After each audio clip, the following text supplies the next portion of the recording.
He confidently explained to me how he learned that he liked butt play. Oh, God. That's a liberal arts class, all right. You communist robot! Philosopher, possibly related to Velociraptor. Wherever he falls on the scale of evolution, he was definitely a Tinder experience for the ages. Welcome, readers! Come one and all to my tale of woe and excessive cringe.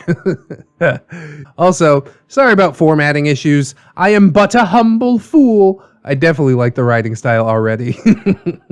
This is an experience that was surreal to me at the time. Now it's just physically painful from the secondhand embarrassment. I've told many of my friends and classmates about this, and they almost can't believe it. But some did know this individual and did understand what the hell I was talking about.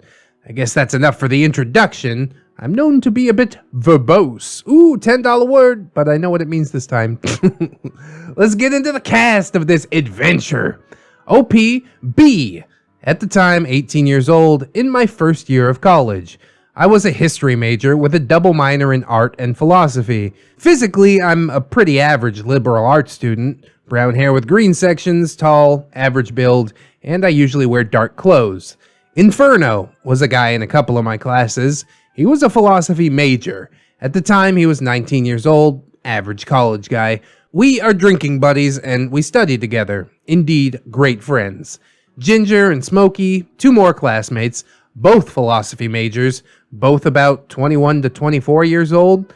Ginger is a redhead, hence the name. Smokey has dark curly hair and smokes a lot of grass. God, I miss grass, man. Someday we'll be reunited. Philosopher, of course, is our antagonist. I deliberated on what nickname I would give this specimen. I thought about calling him by some philosopher's name, but I didn't want to insult any great thinkers by making that comparison. Greasy guy. Dark hair and dark clothes. About 23 to 24 years old. I don't remember any distinct aroma, but he certainly did not take great care of himself. He was, of course, a self-proclaimed philosopher. Now that that's out of the way, let's get going! This story starts my very first semester of college. Ah, what a way to be welcomed. It was around October 2018. A bunch of my friends were taking their first journeys into the land of Tinder, and I decided to follow along. I had fun looking through people, met some interesting folks, but nothing quite stuck out as being overly strange. One day I was sitting with some friends and I saw this individual. None of his photos were very clear, and they were all kinda cryptic.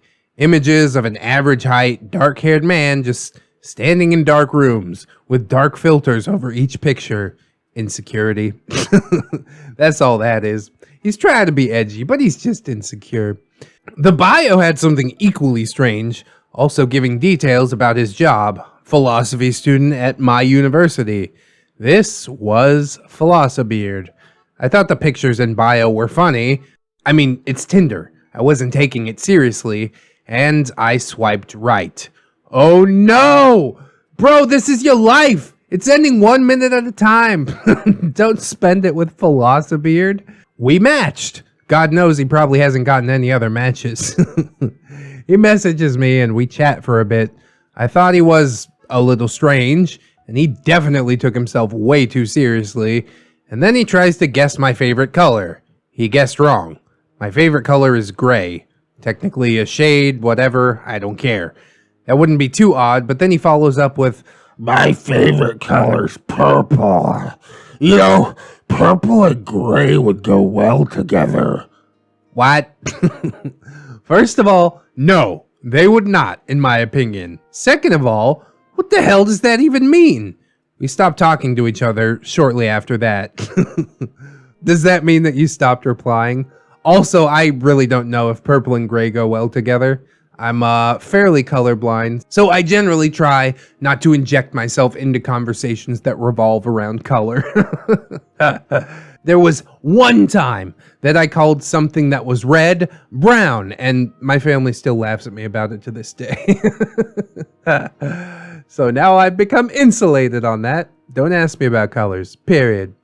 A couple of days go by after we stopped messaging, and I was scrolling through my feed when I noticed that philosopher had changed his Tinder bio. As I stated, it had previously read student at our university, but now it said philosopher. Christ, this guy, this buffoon, really thought himself to be the next Camus or Diogenes. Bro, there will never be another Diogenes. I don't care. The one and only. And yeah, people lie about their jobs all the time, I'm pretty sure. It's no big deal. Especially on Tinder, right? We're not taking it seriously, right? Obviously, OP didn't take it seriously. She just said, ugh, he thinks he's gonna be the next great thinker, rolled her eyes, and went about her day. That's a perfectly good response. Months went by in a flash. Then I was done with my first semester of college. January 2019 rings in the start of the spring 2019 semester. And with that, a whole host of 5 new classes to take on.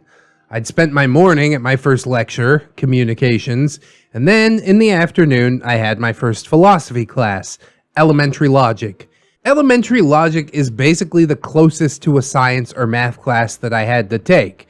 I looked at a bunch of letters and symbols and told you whether or not the argument made sense. Sounds like it would be good for programming too. I was waiting for the classroom door to open when someone approaches me. Guess who? If you said philosopher, you're wrong. It's Inferno. He walks up to me and introduces himself. Hey, my name's Inferno. I think I saw you in my communications class this morning. Turns out we did have that class together. We were assigned to different group sections though. We get to talking, basically getting to know each other, when the door to the class finally opens and we all walk inside. Inferno and I sit towards the back of the classroom, furthest from the door. The desks were in a sort of horseshoe shape with chairs on either side. Oh, so they set it up like a 3rd grade classroom. That's a bad sign. The professor stood at the front and led the class. Ginger and Smokey came to sit next to us and we all got talking. Inferno leans over to me and whispers about how hot he thinks Ginger is. Bro, I want her to put a finger in my butt.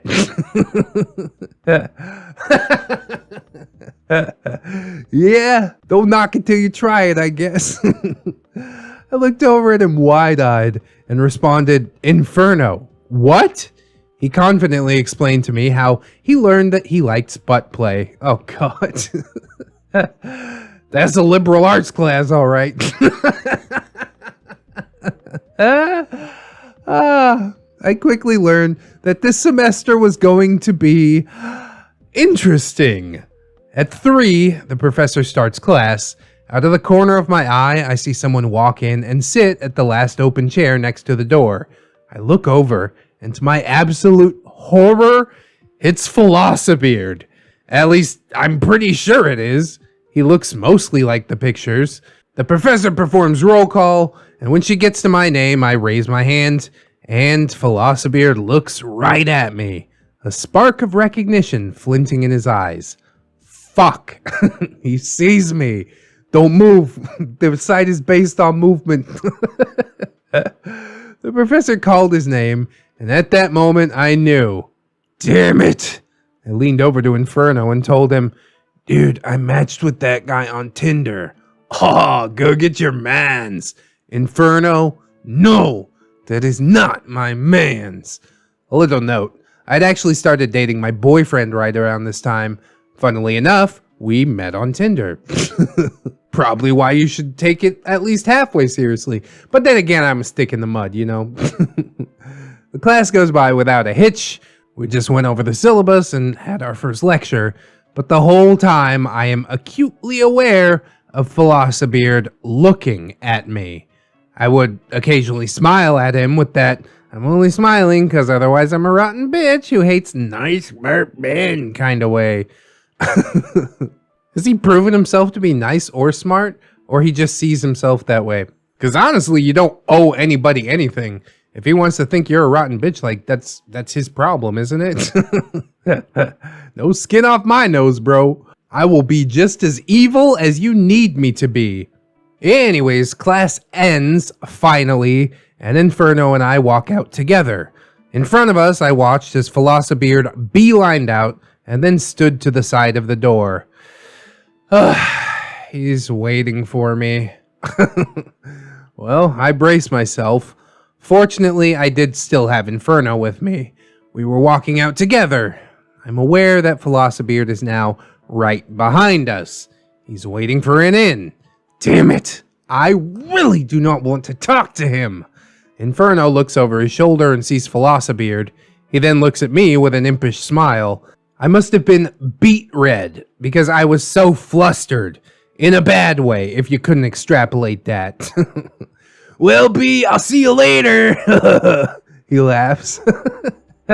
What an asshole. Damn it, Inferno. Please don't do this. He, for some reason, thought that I liked this beard. I hadn't mentioned to him that I wasn't talking to this dude. In fact, I was now a little unsettled. Shit. I was now trying to run out of the philosophy building as fast as I could without drawing undue attention to myself. Just book it. Who cares? Set yourself free. Wipe your booty hole with that social contract. It's useless. I reach the outside near the quad, and I think I'm home free when I hear the eerie voice that I had never wanted to hear behind me. Hey, Apis mellifera. And I freeze, dead in my tracks, as if I had died right where I stood.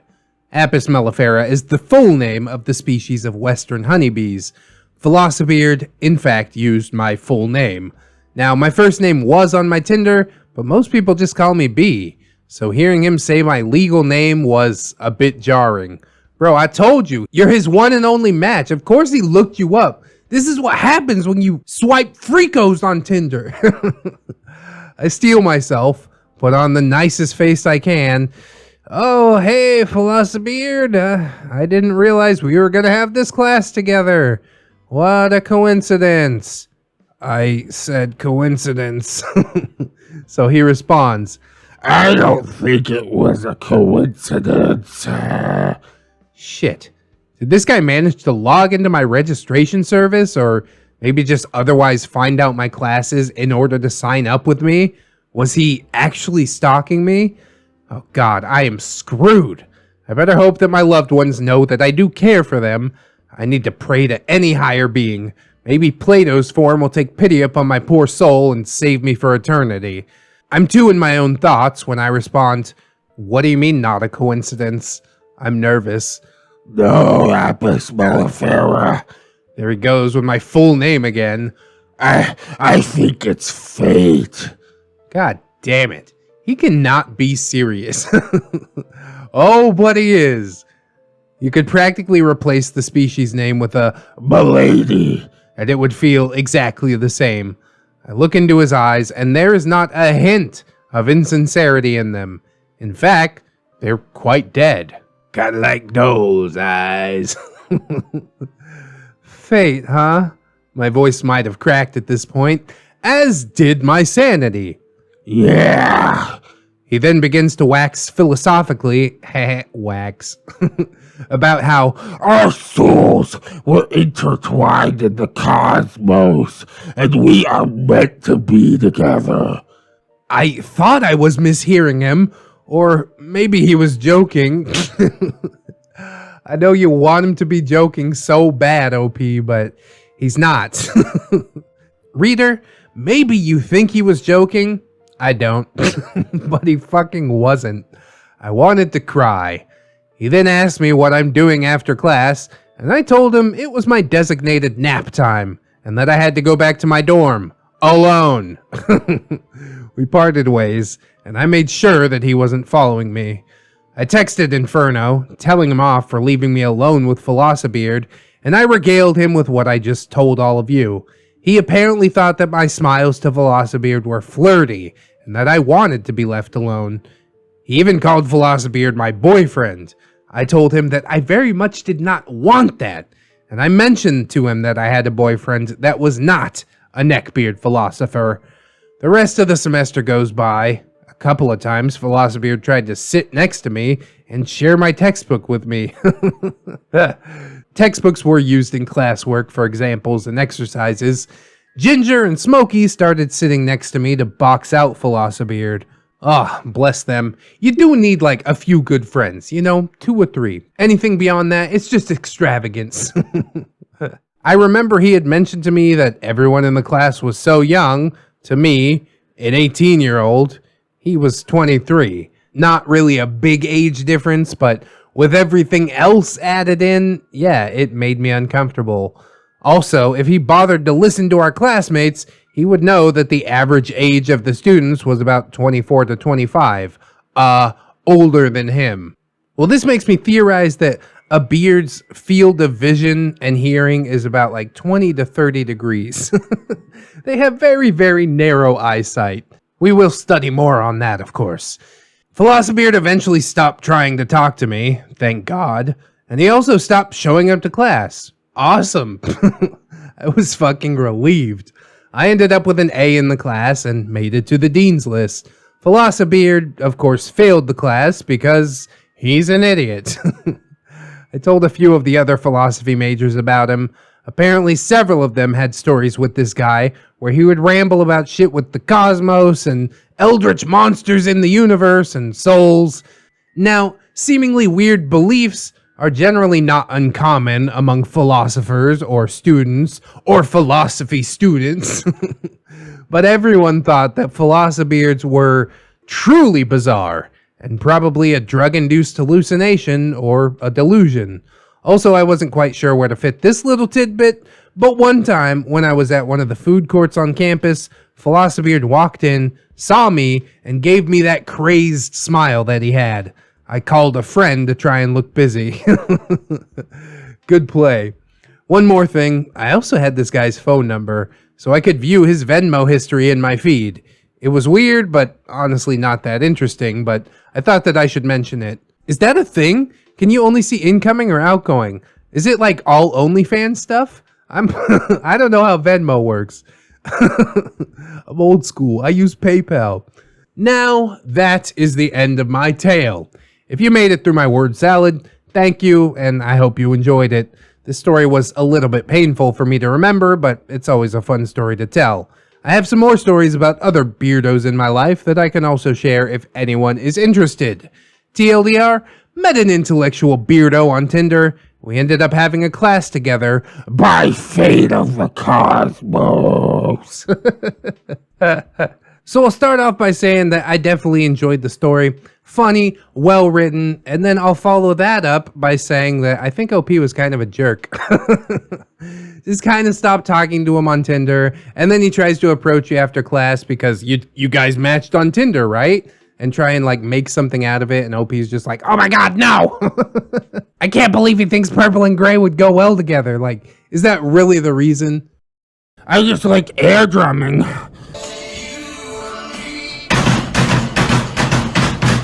My Tinder date with Drummer Beard. Hello everyone, this is my first time posting in this subreddit. After listening for years to YouTubers reading these stories, shout out to the boys, ReddX, Fun with Failure, Fatal Walter, Moonhorse, Hell Freezer, and r/. One of these things is not like the other. I'll leave the comment section to figure that one out. But each of them does add their own certain je ne sais quoi. Anyways, I love listening to people's experience about neckbeards and nice guys, and I decided to write about my unfortunate interactions with these fine, gentle sirs, who I had the displeasure of sharing a Thai iced tea with. Well, at least the date sounds mercifully short. Here are the players. OP, that's me. Kate, my wonderful coworker. Big Phil, the other amazing coworker. Bartender, silent bartender with kind eyes. Silent bartender, best bartender. WW, wonderful waitress. And here is our challenger. DB, Drummer Beard. Now let's reset the clock to 2015. Young me, in my early 20s, living in LA, single for the first time in years, lost a bit of weight, 70 pounds, 30 kilos, and I became a bit of a gym rat. I still thought of myself as overweight since most of my life I was, until I decided to change that, which is an embarrassing story all on its own, and I might retell it one of these days. Looking forward to that. Anyways, my coworkers finally convinced me to try Tinder, mostly because it had been months since my ex of a few years ended our relationship due to distance from myself moving to LA while they wanted to move elsewhere. Thus, Pandora's app was opened. And the events that poured through were so calamitous, so cataclysmic, that Ragnarok itself looked like a walk in the park. Well, not really, but it did make me learn and grow more as a person, which is always a plus. Also, it introduced me to what a nice guy and a neckbeard are, which is not a plus. Now, they gave me some helpful advice on how to set up the profile, you know the type. Standard selfie first, friend photos, beach photos, one photo of me dressed as Frank the Bunny in the end, just kind of for giggles. Drummer Beard was one of my very first dates on the app. We were talking for a few days, texting back and forth, and he seemed like a great guy. Super cute, fit, great taste in music, wicked sense of humor, loved anime, so I thought it was perfect. And I was so wrong.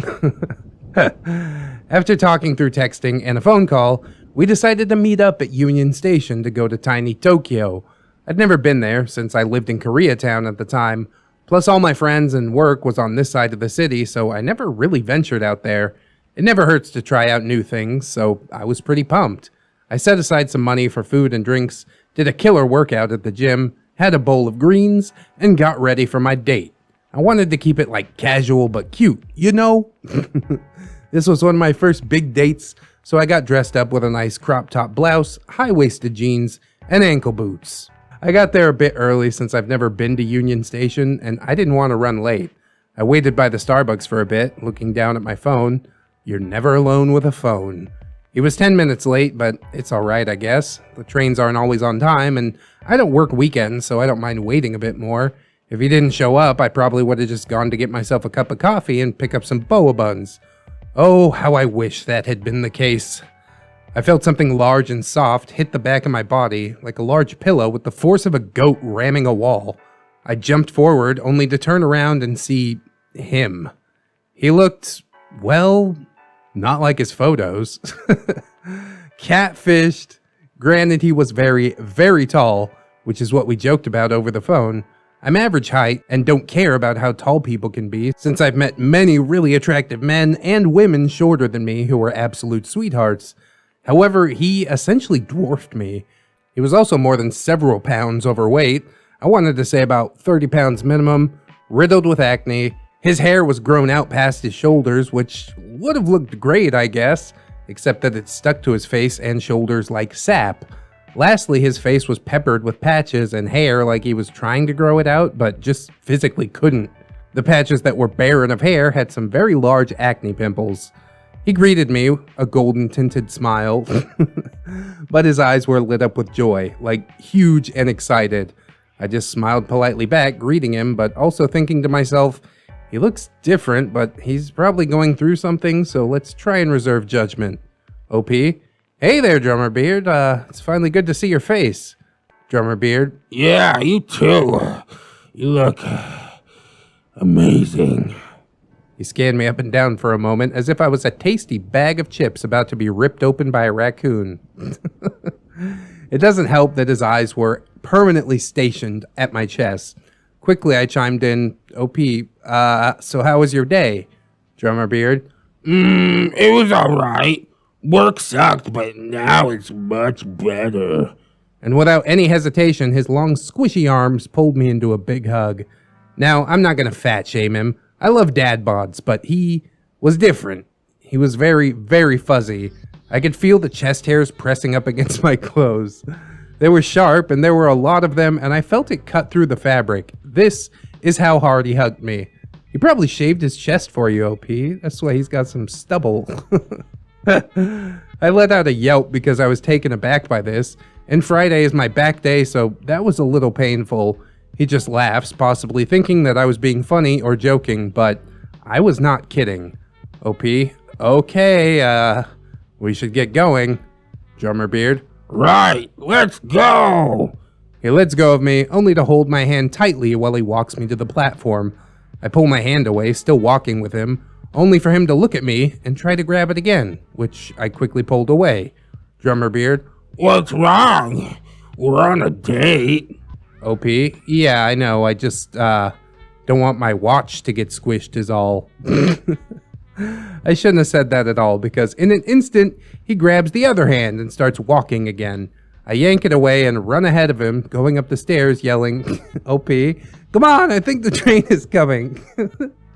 This is already gloriously awkward. I reach the top quickly, and in the very far distance, I see the train, so I'm glad my lie worked. I remember turning around, looking down, only for him to not even be halfway up the steps and just kind of doing a light jog up. Kind of like seeing a cow buck. He bucked up the stairs, one step at a time. By the time he meets me on the platform, the train is actually starting to pull in. I manage to keep my smile and step onto the train. He comes up next to me only to plop down on the seat by the handrail, absolutely exhausted. OP, you okay, Drummer Beard? Drummer Beard. Yeah, I haven't done cardio in a while is all.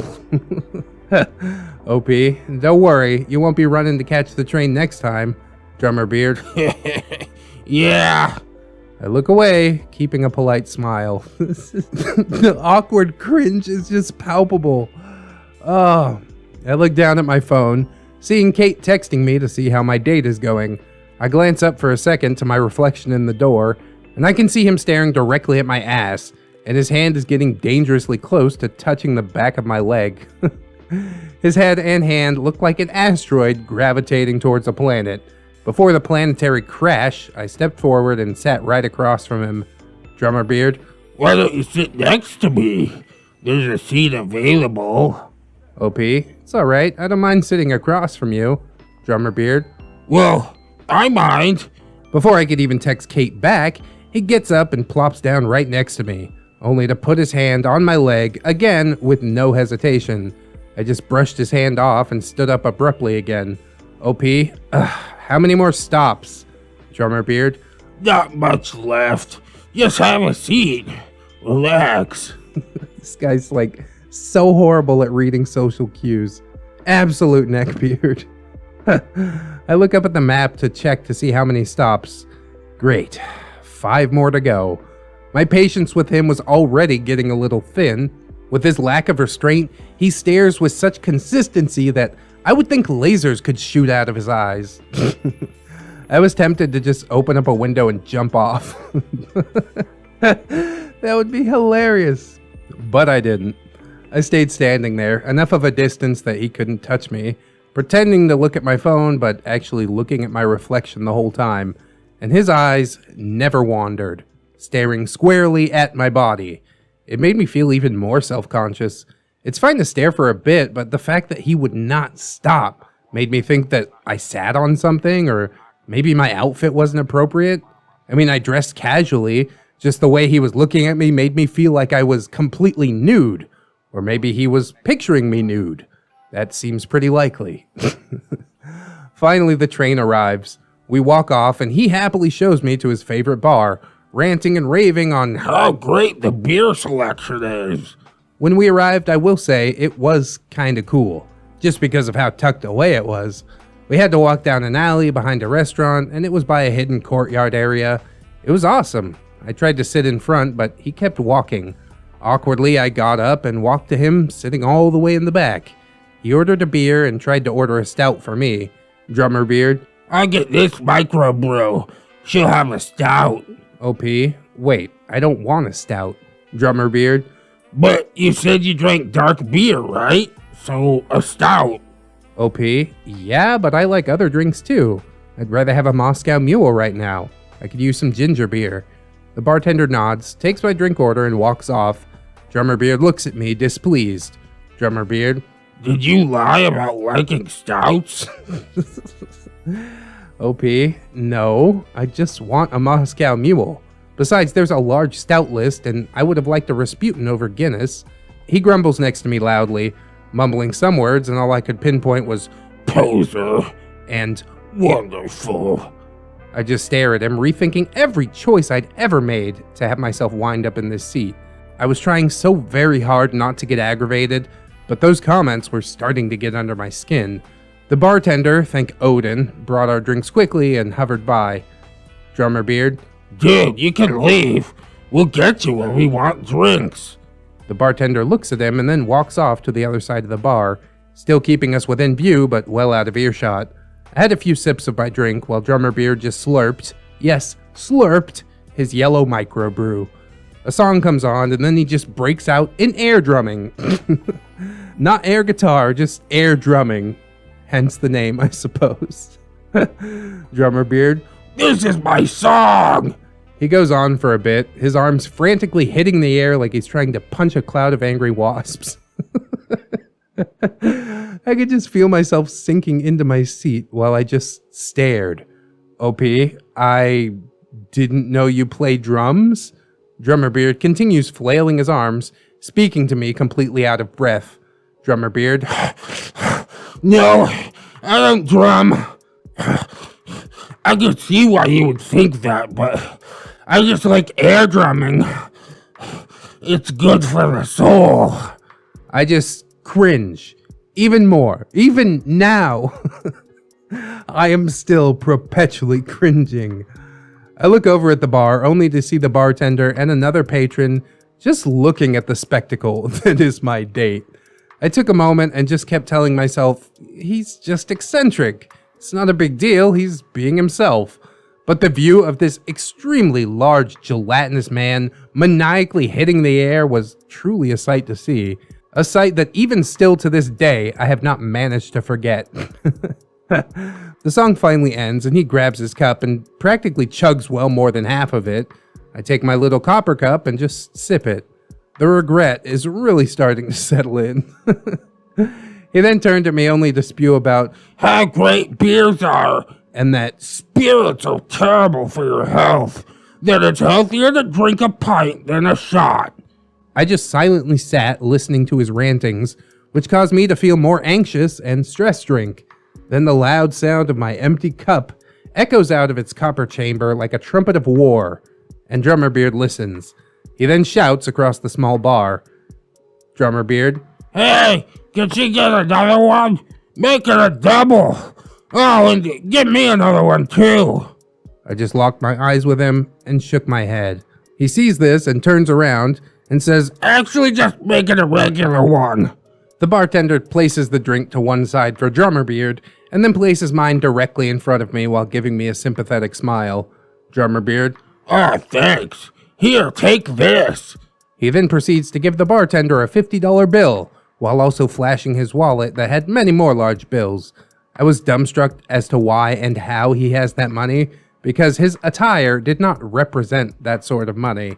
It was also obvious to me that he was really just flashing his cash in the most unsubtle way possible. The bartender takes the money and walks off, and I stress drink yet again, trying to tune out the belittling and ramblings from this overweight man.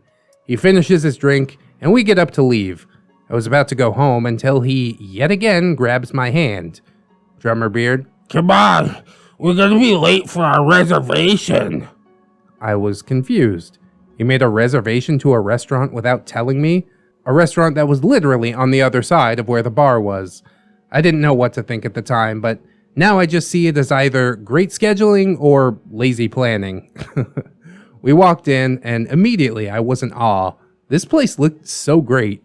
There were these booths with privacy covers that were sheer and looked like they were made of fishing nets. Absolutely breathtaking. He goes to the hosts and greets her in Japanese and speaks to her. Then she smiles with no joy in her eyes. Maybe he's been here before. She seemed to be very polite and surprised to see me. Then she ushers us to our booth. I go and sit down first, and he sits across from me. Then our wonderful waitress comes into the picture. I will always be grateful for this woman. Wonderful waitress. Hello, welcome to our restaurant. Here are our menus. Please let me know if you have any questions. She handed us this menu that was a small book of all the different styles of sushi and other Japanese dishes. I was surprised to see the different styles of sushi as well as the amazing dishes. It was great. I guess Drummer Beard could see it on my face because he gets up and walks onto my side of the booth, looking at, yep, the menu, and also my tits. Drummer Beard, Let me help you. I know a little bit of Japanese. OP, you don't have to sit next to me, Drummer Beard. Why not? I don't like sitting across from you. We could be close. Plus, I want to help. I then start to feel anxious and very quickly tell him, OP, it's okay, you could just please sit across from me. Plus, we have the same menu, so you don't need to sit here. He then moves closer to me, pushing me back into the wooden booth, his hands on my thigh, and I still remember the exact words that he said. Drummer Beard, it's okay. You don't need to worry. They can't really see us. My heart stopped. I realized then and there that if he tried anything, the privacy blinds covered just enough so that the staff won't be able to see inside. However, they can see the legs of the booth, which I have a feeling is what caused the wonderful waitress to come back over. The loud sound of the metal rings clinking up against each other as wonderful waitress rips the curtain open with a very forced smile. Wonderful waitress, sir, you must sit across from her or keep the blinds open. That is our policy. Drummer Beard, I've been here before. You let people sit next to each other. I was here with friends. Wonderful waitress quickly glances at me. The adrenaline rushing, I probably looked panicked, and I can only imagine the scene as a small rabbit being cornered by a large, pimply bear. She continues her customer service smile, and in the same tone said, wonderful waitress, yes, however, those people were breaking the rules. We must abide by the rules set in place by the restaurant.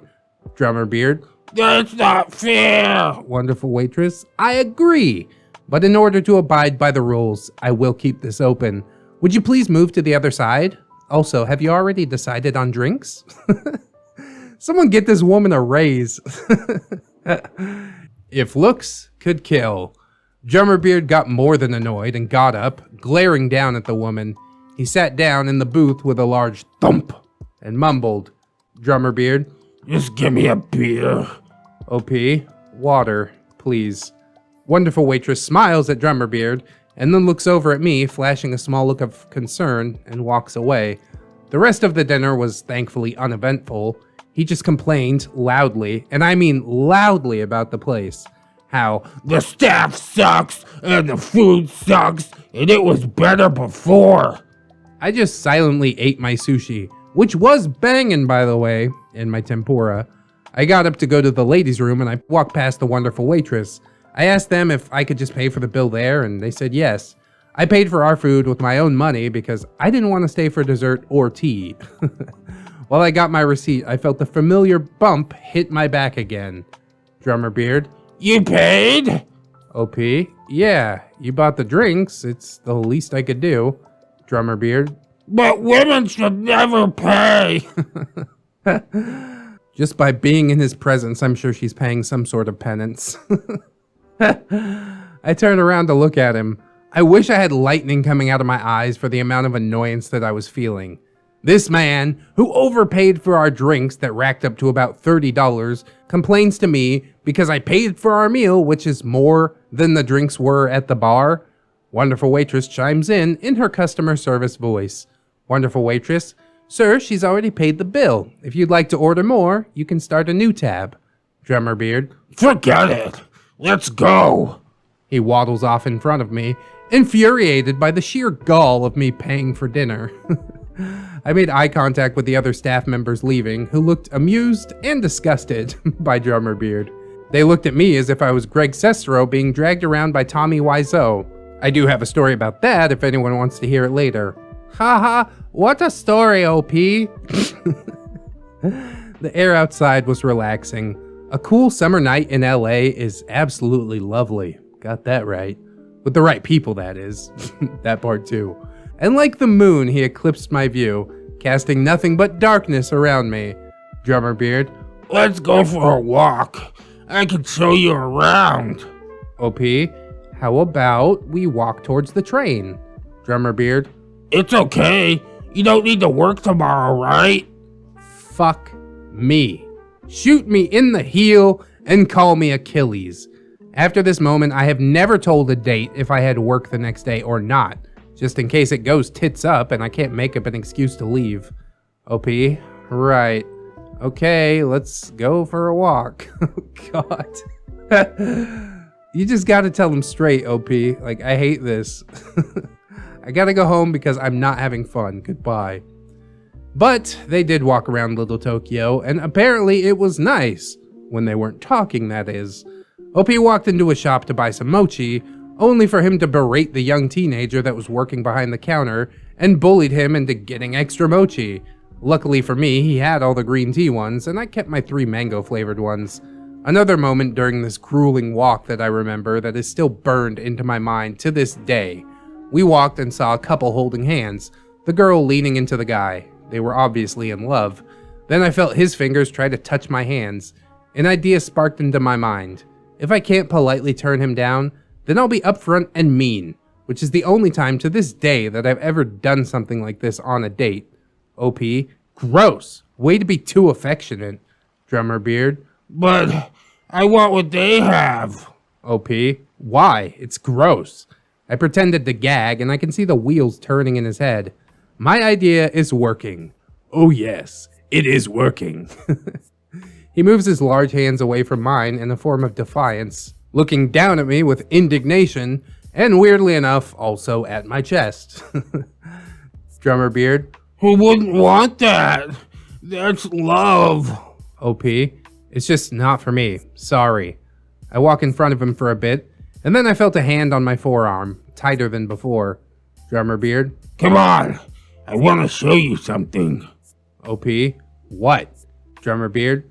There's a great alleyway full of art just around here. You'll love it. I then peek around to see him pulling me into a dark alleyway hidden from the street view. This ain't gonna go good. Now at this time I was still shy and a bit of a pushover. I always gave the benefit of the doubt, but this moment was that moment for me. I saw the alleyway from the street. Normally anything placed with murals or art are lit up at night, right? Not this one apparently. It was dark. Very dark. No lights. And I am not going to risk it at all. I used all of my strength and attempted to rip my arm right out of his grasp, only for him to lock his grip tighter around my wrist. Drummer Beard. Come on, I know you'd like it. OP, no, thank you. I yanked my arm even harder and got my arm out of his gross, grimy grip. He stared at me, perplexed at my defiance. Drummer Beard. Come on, it's nice. OP, no, I'm going to the train. Drummer Beard looks at me in a moment as if searching for the right words. I start to storm off and he waddles right behind me yelling at me to slow down. I walk through the park-like area and he yet again manages to grab my arms. I ripped away at this point out of instinct and turned around to scream until I looked at his face. His face looked sad. The light in his eyes was gone. He looked defeated and just downright depressed. OP, you okay? Drummer Beard shuffles to a bench and sits down, looking very upset. I walk over to sit down on the other side of the bench and ask again. OP, hey, are you okay? Drummer Beard. Why won't you sit next to me to comfort me? OP, what? Another moment burnt into my mind. Drummer Beard. No girl wants to date me. I just want a girl to come and sit with me and like me. Why doesn't any girl like me? I'm a good guy. I'm nice. I'm great. I have a good job. I have friends and I know about the world. I have so much to offer. I'm fucking tall. Well, that wraps it up. He's tall, ladies and gentlemen. Why doesn't any girl want me? I'm successful. Literally. I'm an alpha, by definition. Why won't you sit with me? Why won't you love me? Oh, he's too alpha, bro. In the distance, you can hear a camel letting out its dying gasp as the final straw snapped its spine, killing the beast. I just looked at him with no more sympathy and got up. I stared over at him and forced another smile. This time, my voice was not in its normal tone, but a bit colder. OP, I know it's hard to feel like this, trust me, but you need to realize that maybe there is a person out there for you. but you won't find them until you work on yourself. Make yourself happy first. So please stop beating yourself up about things you can't control and take charge on what you can. And with that, he got up and grabbed my arm. Again. Instantly, I pulled away and jumped back. Instead of saying anything, I just kept walking straight towards the train, and my walking was quicker than his waddling pace. I got to the platform and desperately waited for my train to come. Lucky for me, he went in the opposite direction, so I wouldn't have to share the same car. My train came while he got on the platform. Drummer Beard? OP! OP? Yes, Drummer Beard. Drummer Beard looks at me, panting, and takes a deep breath. Drummer Beard? I think you need to give me another chance. I'm gonna take charge of my life like you said. So, OP, can you join me in my journey? Can I see you again? He then, again, grabs both of my hands and tries to pull me in. I just yank backwards and step onto the train, with the doors closing in front of me. The train pulled away, and I immediately sat down and took a deep breath, looking at the mango mochi that was in my purse. I picked up my phone and called my friends, who were more than sympathetic. I explained everything in detail that had happened, and they were so grossed out. Big Phil even recommended getting rid of video games and anime in my bio, which I promptly did. Yeah, bro, that's like catnip for neckbeards. I went home, picked up a much-needed Thai iced tea from my favorite place, California Donuts. I honestly still miss that place every day. This place does end up being my post-date location most of the time. Walking to my apartment, I look back at my phone to see a barrage of text messages and missed calls going from Drummer Beard. I'm sorry. Please talk to me. Answer me, please. Answer me. Fuck you. Fuck you, you mixed cunt. I only swiped on you because I feel bad. Whoa, bad word. Mixed trash. Answer me, bitch. Hello? I'm sorry. I didn't mean to send that. I was upset. Please just give me a call. What the fuck? He's a madman. By the time I finished my drink, I had several voicemails and missed calls. I promptly blocked him, ate my mochi, took a shower, a nice, long shower, had another bowl of mixed greens to decompress from the shit show that was my date with Drummer Beard. This was one of the worst dates that I have ever gone on, but it wasn't the last. If you're interested, I can mention other neckbeards from my Tinder roulette and some nice guys that I'd met. Yeah, please do, OP. TLDR. Also, here's the Tommy Wiseau story. I saw Tommy Wiseau and Greg Sestero in London during a screening of The Room. There was an opportunity to ask questions. Several people went up and asked questions on filming or the story, and then I got up to the mic and I asked, in the film, Johnny's achieved getting the American dream. Do you think you guys have reached the same level of attaining the American dream? Tommy just stared back at me with his black sunglasses and said, "That's a weird question." And then no answer. He's such a weird guy. I look over at Greg, who seemed to have been thinking of an answer.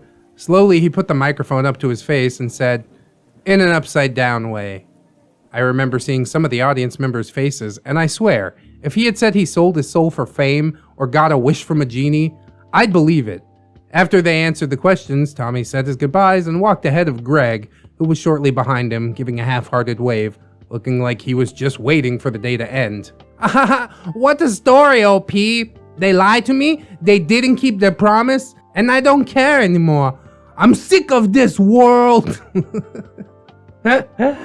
Why would anybody go to a fucking screening of The Room? That film is hard enough to watch in a room full of people that I actually like. Ah, what a mess. So having like a Home Alone situation.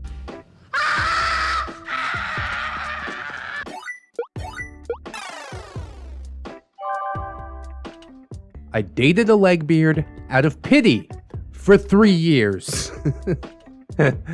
You a patient man, OP. Okay, so let me say that I love this sub, and I've been thinking of posting this, but I wasn't sure until I really thought about it. And since this lasted for 3 years, I have a lot of stories from this regrettable part of my life. So to start off, I'll tell how we met, how we became friends, and then I'll explain how we started dating in the first place. Here are the characters. Gay boy, GB, socially awkward, and was confused about my sexuality at this point in my life. Way too friendly and hate to disappoint people. And we've got Twilight Beard, a skinny girl who I would run into and had a locker next to. She smelled like she hadn't showered in years and almost never shaved her legs. Almost never? She was really into Twilight, fantasy, and anime. She also always wore the same hoodie that she never seemed to wash. This is our Legbeard, if you weren't privy. So all this started in the 8th grade. I was putting my locker things away when I smelled something like a skunk that had decided to die in the hallway. I then felt someone staring at me, so I turned to my right and see Twilight Beard looking at me with a smile and her hands behind her back. After a few minutes, I was getting uncomfortable, but then she spoke up. Twilight Beard. Hey, I'm Twilight Beard. I jumped when she yelled it because I was not expecting her to speak. OP. Hi, I'm gay boy. Twilight Beard. So, I'm just gonna say this to you now. I've seen you a lot last year and I was just unable to stop staring at you. At this point, I had no idea what to say. Most people wouldn't. That was when the last minute bell rang and I just slammed my locker, said, "Nice to meet ya," and left with the feeling of her just drilling her eyes into the back of my head.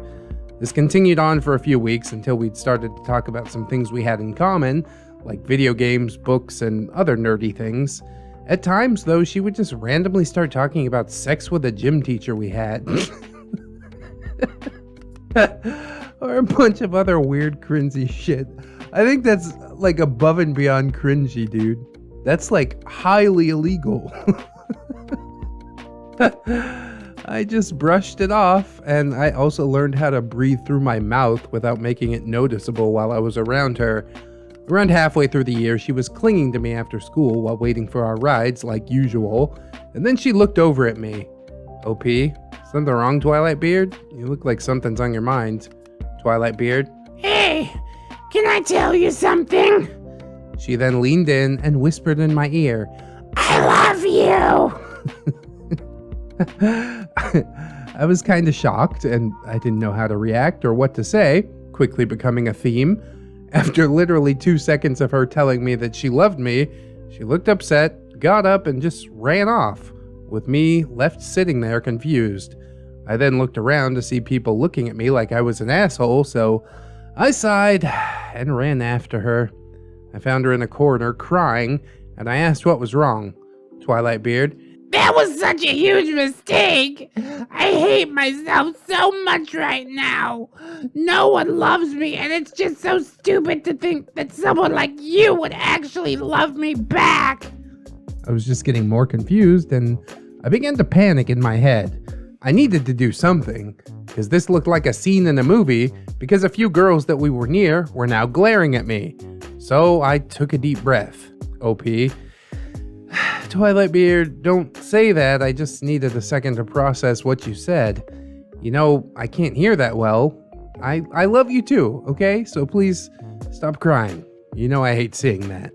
Right after I said that, she instantly stopped, turned around, and looked at me like she was some anime girl, and I was even more uncomfortable and kind of pitying her at this point.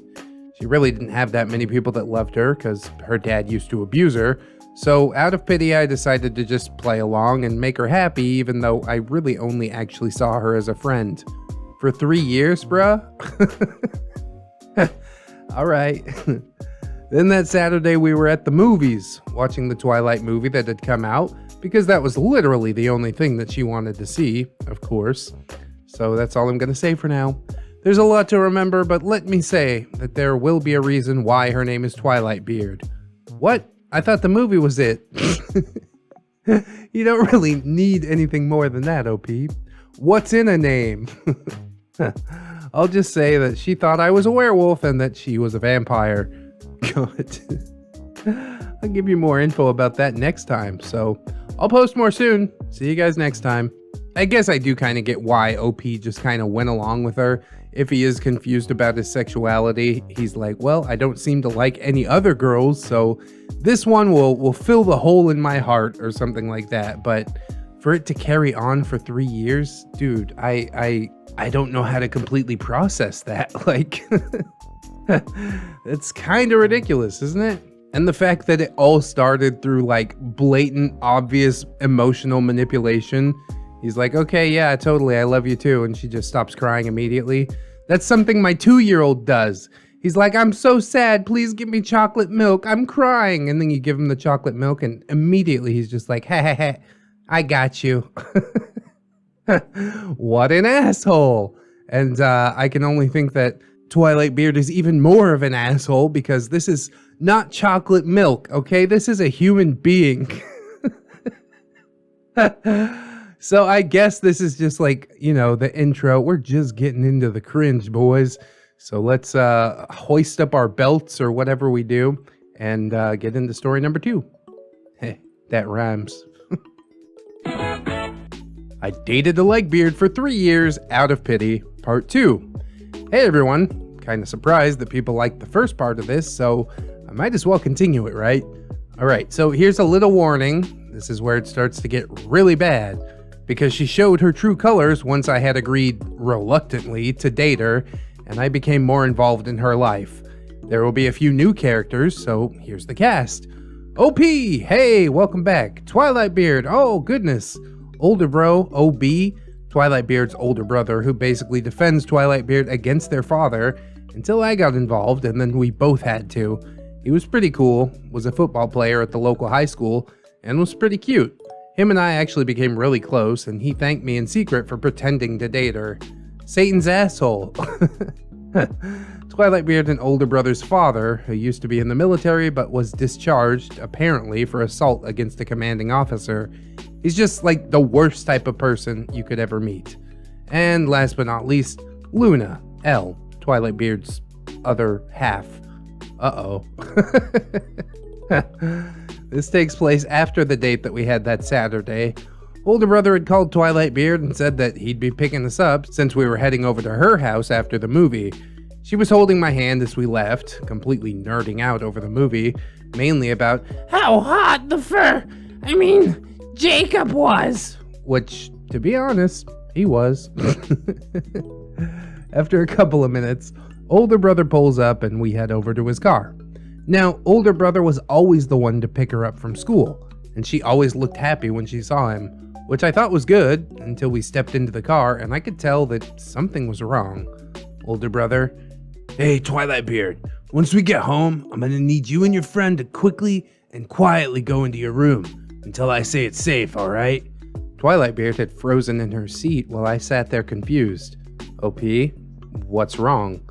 Older brother looked at me and sighed, turning to the road and just driving off. After a few minutes of me trying to get a response from the frozen girl next to me, older brother spoke up. Older brother, our dad had gotten into the liquor cabinet somehow and now he's like totally wasted.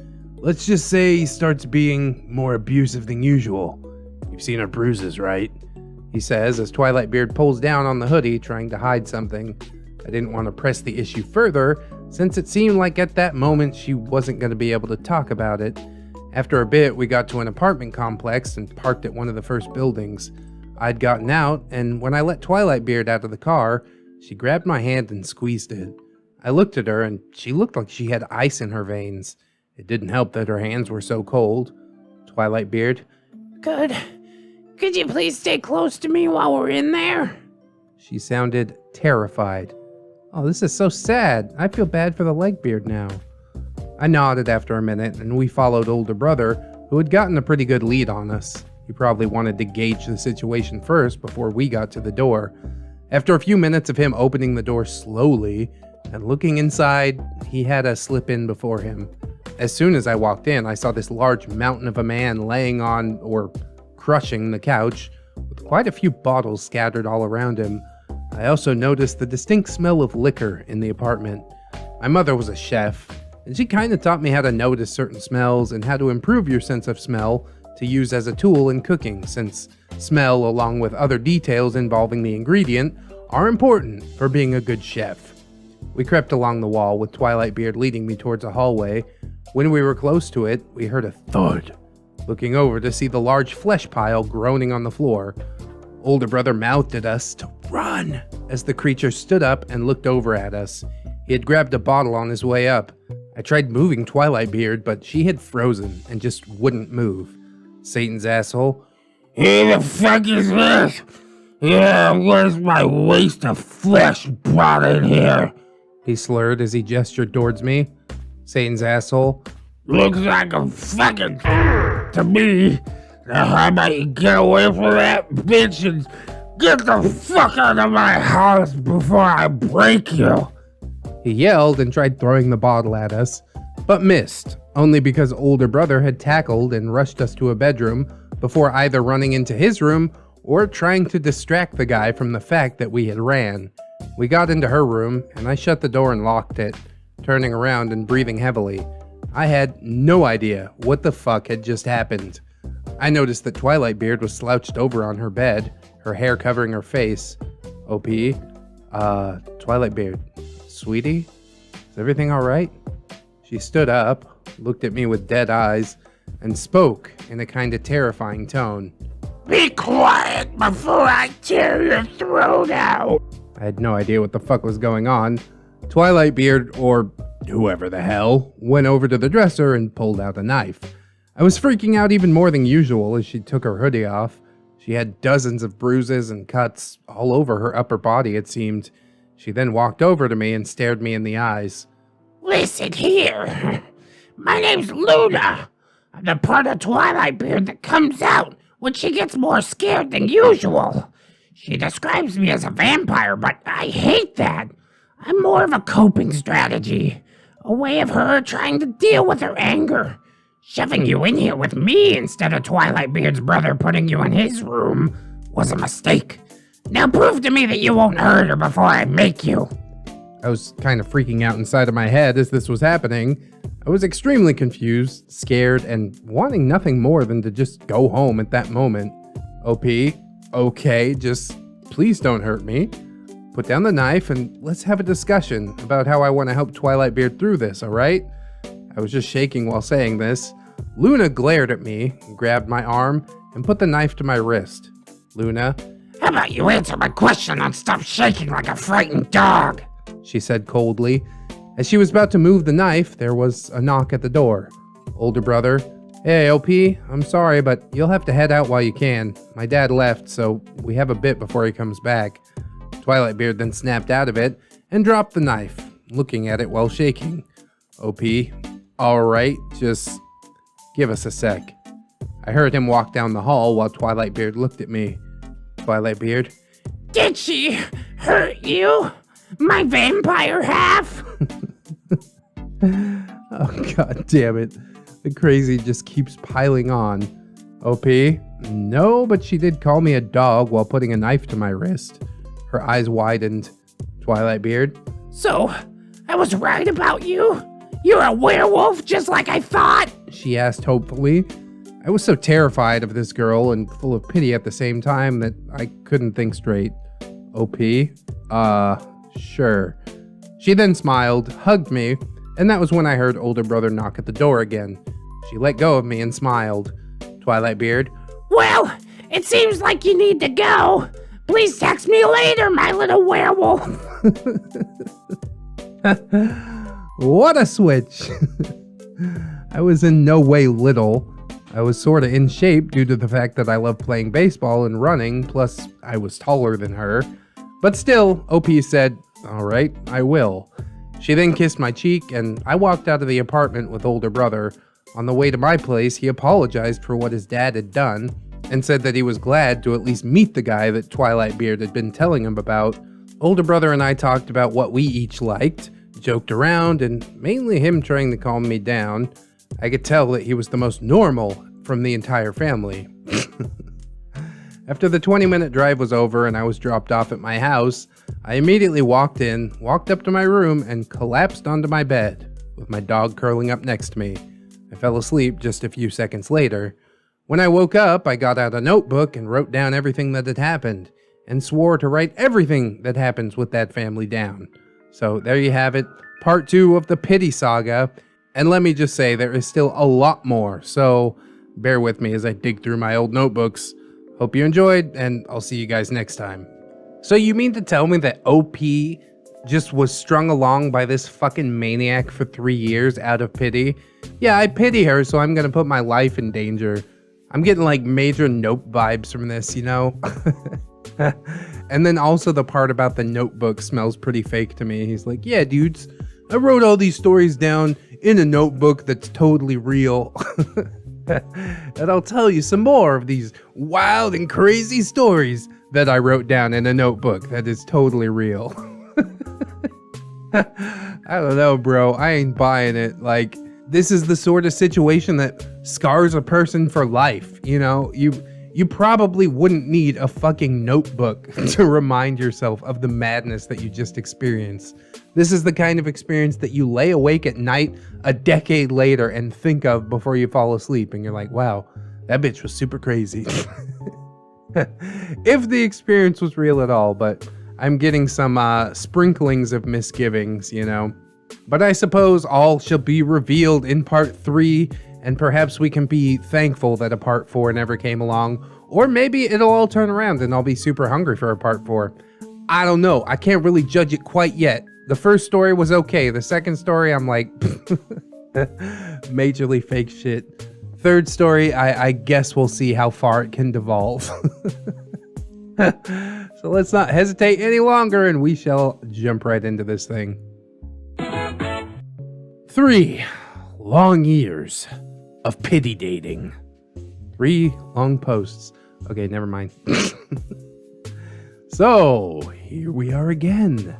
I've read through a bit of my notebooks that are totally real, since after the event that I told you guys about last time, I started keeping a journal on me at all times. It was totally real, by the way. And I'm such a dick. I'm sorry. I have more to share today, and today will be slightly more tame. Thank God for that. So here's the cast list for this chapter of pity. We got Gay Boy. He likes running and baseball. Twilight Beard. She likes anime and not washing. Older Bro was a football player and kind of cute. Jenny Bear. A girl who's a year older than us and who I met in high school. She'd become pretty close with Twilight Beard while I was on vacation during the summer between middle school and high school. She's a really great writer and is the complete opposite of Twilight Beard, especially since the two of us are really good friends now. Crazy Penguin. Jenny Bear's really cute Latino boyfriend, now fiance, who was really nerdy. He's a minor part in the story, but is a major player later on. And last but not least, we've got Luna, Twilight Beard's other half, completely psychotic and scares the living crap out of me. This takes place the following school year, since after going over to Twilight Beard's, I never went over for the rest of middle school. She would always go over to my place, where she would still turn into Luna if she was having a really bad day. Nothing had happened to me over the summer since my family had gone on a trip to Norway to visit family. We only do this trip like once every 5 years. I'm gonna assume OP went on that trip with his family, since he's like young and stuff. Unless we're having like a Home Alone situation. The morning that school had started up again, older brother picked me up. I sat in the back with Twilight Beard in the front. My house was on their way to the high school, so it didn't cause any problems for them. I gave Twilight Beard a kiss on the cheek. By this point, I'd become a pretty good actor, mainly because Twilight Beard pushed me into drama in middle school, also since older brother and I worked out a little deal about half a year after we started dating. The deal was that as long as I dated Twilight Beard, made her happy, older brother would work out with me to get me into better shape, which I agreed to because 1, he was about 2 years older than us and was in amazing shape, 2, he was really hot, and 3, because most of the time he would work out shirtless. Plus, he had a tattoo, and I have a thing for tattoos. That's definitely worth risking your life for, OP. Good choice. During the ride to school, Twilight Beard had told me about a few friends that she had made, which worried me in a number of ways, and she'd been waiting for me to get back so I could meet them. Anyway, we arrived at the school after a few minutes, got outside, and went into the school to have breakfast. My high school offered breakfast to students, according to older brother. Older brother had to head off somewhere, so I sat alone, with Twilight Beard on my arm at the lunch table. By this time, she had already gotten into the anime Black Butler and was just talking about it while I maintained a small smile plastered on my face. As she was talking about me dyeing my hair black to look like Sebastian, which I was not okay with because I like my dirty blonde hair. My hair's my baby. Mess with it without permission and you get a shoe in your eye. A shoe in your eye. Say that again for the people in the back. She stopped and waved at someone. I looked towards where she was waving, and I saw a pale, skinny girl with long black hair alongside a cute Latino guy who was a little shorter than the girl. They walked over as soon as they noticed her. Two of them sat across from us, and the girl spoke up. Jenny Bear? Hey, Twilight Beard. This must be the boy toy that you was talking about. Twilight Beard just smiled and looked at me. Twilight Beard? Yep, he's my little wolf. She purred the last word, which made me want to punch myself in the face. God, OP, I know that feeling. The girl also looked a little sorry for me. I kept my mask on and introduced myself. They introduced themselves as Jenny Bear and Crazy Penguin. OP, so how'd you two meet Twilight Beard? She told me a little bit about you guys, but not that much yet. Crazy Penguin. Oh, we met at the bookstore. Jenny Bear and I were going there to grab a few manga and a few books. While we were looking at the fiction section, Twilight Beard came into the aisle looking for a Twilight book, and she noticed Jenny Bear's necklace and said that she loved it. He then recounts the extremely interesting conversation, I'm sure, which included Twilight Beard interrupting every few seconds to say something about what he had misremembered. Their conversation boiled down to Twilight Beard nerding out about Twilight, and then Twilight Beard giving them her number. After a few minutes of talking, the bell rang, and the two of them gave me their numbers. Near the end of my homeroom, my phone vibrated, and I carefully took it out of my pocket. It was Jenny Bear. Jenny Bear said, Hey, OP. So since I can be honest with you and not Twilight Beard, let me just say that she is extremely annoying. I really am surprised that you can still stand her. I looked up and saw the teacher facing the board. So then I slightly looked back down and messaged her back. OP, you could tell I was acting, huh? If you think she's annoying, why are you friends? Jenny Bear. Crazy Penguin was pitying her, and now we can't back out. You? OP, same, pity and fear. Jenny Bear. Fear? Oh, well, we'll talk about it later. Anyways, please keep it up. She was so different today. She didn't look or sound so down, and to be honest, I think it's kind of nice to see. Yes, I just want this girl that I find annoying to be happy. At that point, the teacher called me out and gave me a warning. The rest of the school day consisted of me trying to avoid Twilight Beard in the halls, but somehow she was outside almost all of my classes. She also had the same lunchtime, and at the end of the day, I had to meet her outside of school where we had went inside that morning. Twilight Beard was waiting at the door. I put my mask on and walked over with her hugging me tight when I got to her. We talked for a bit, and the entire time she looked like she had something on her mind. Older brother showed up and drove us to my house. We went inside and I was immediately attacked by my boxer Eddie. I raised him from a puppy and he thinks he's my brother basically. I said hello to him, let him out back, and Twilight Beard dragged me into my room. At this point, both of my parents were at work and my sisters were at a friend's house. When we got into my room, I dropped my backpack on the desk by my door and I sat down on my bed. Twilight Beard was messing around with something in her bag while biting her lip. OP, everything alright? I ask. She then freezes and looks at me. Her eyes were dulled and my asshole clenched to the point.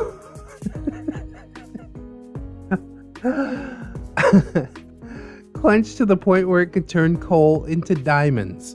Luna had showed up and I was scared. She looked at me with a smirk. Luna. Good to have you back.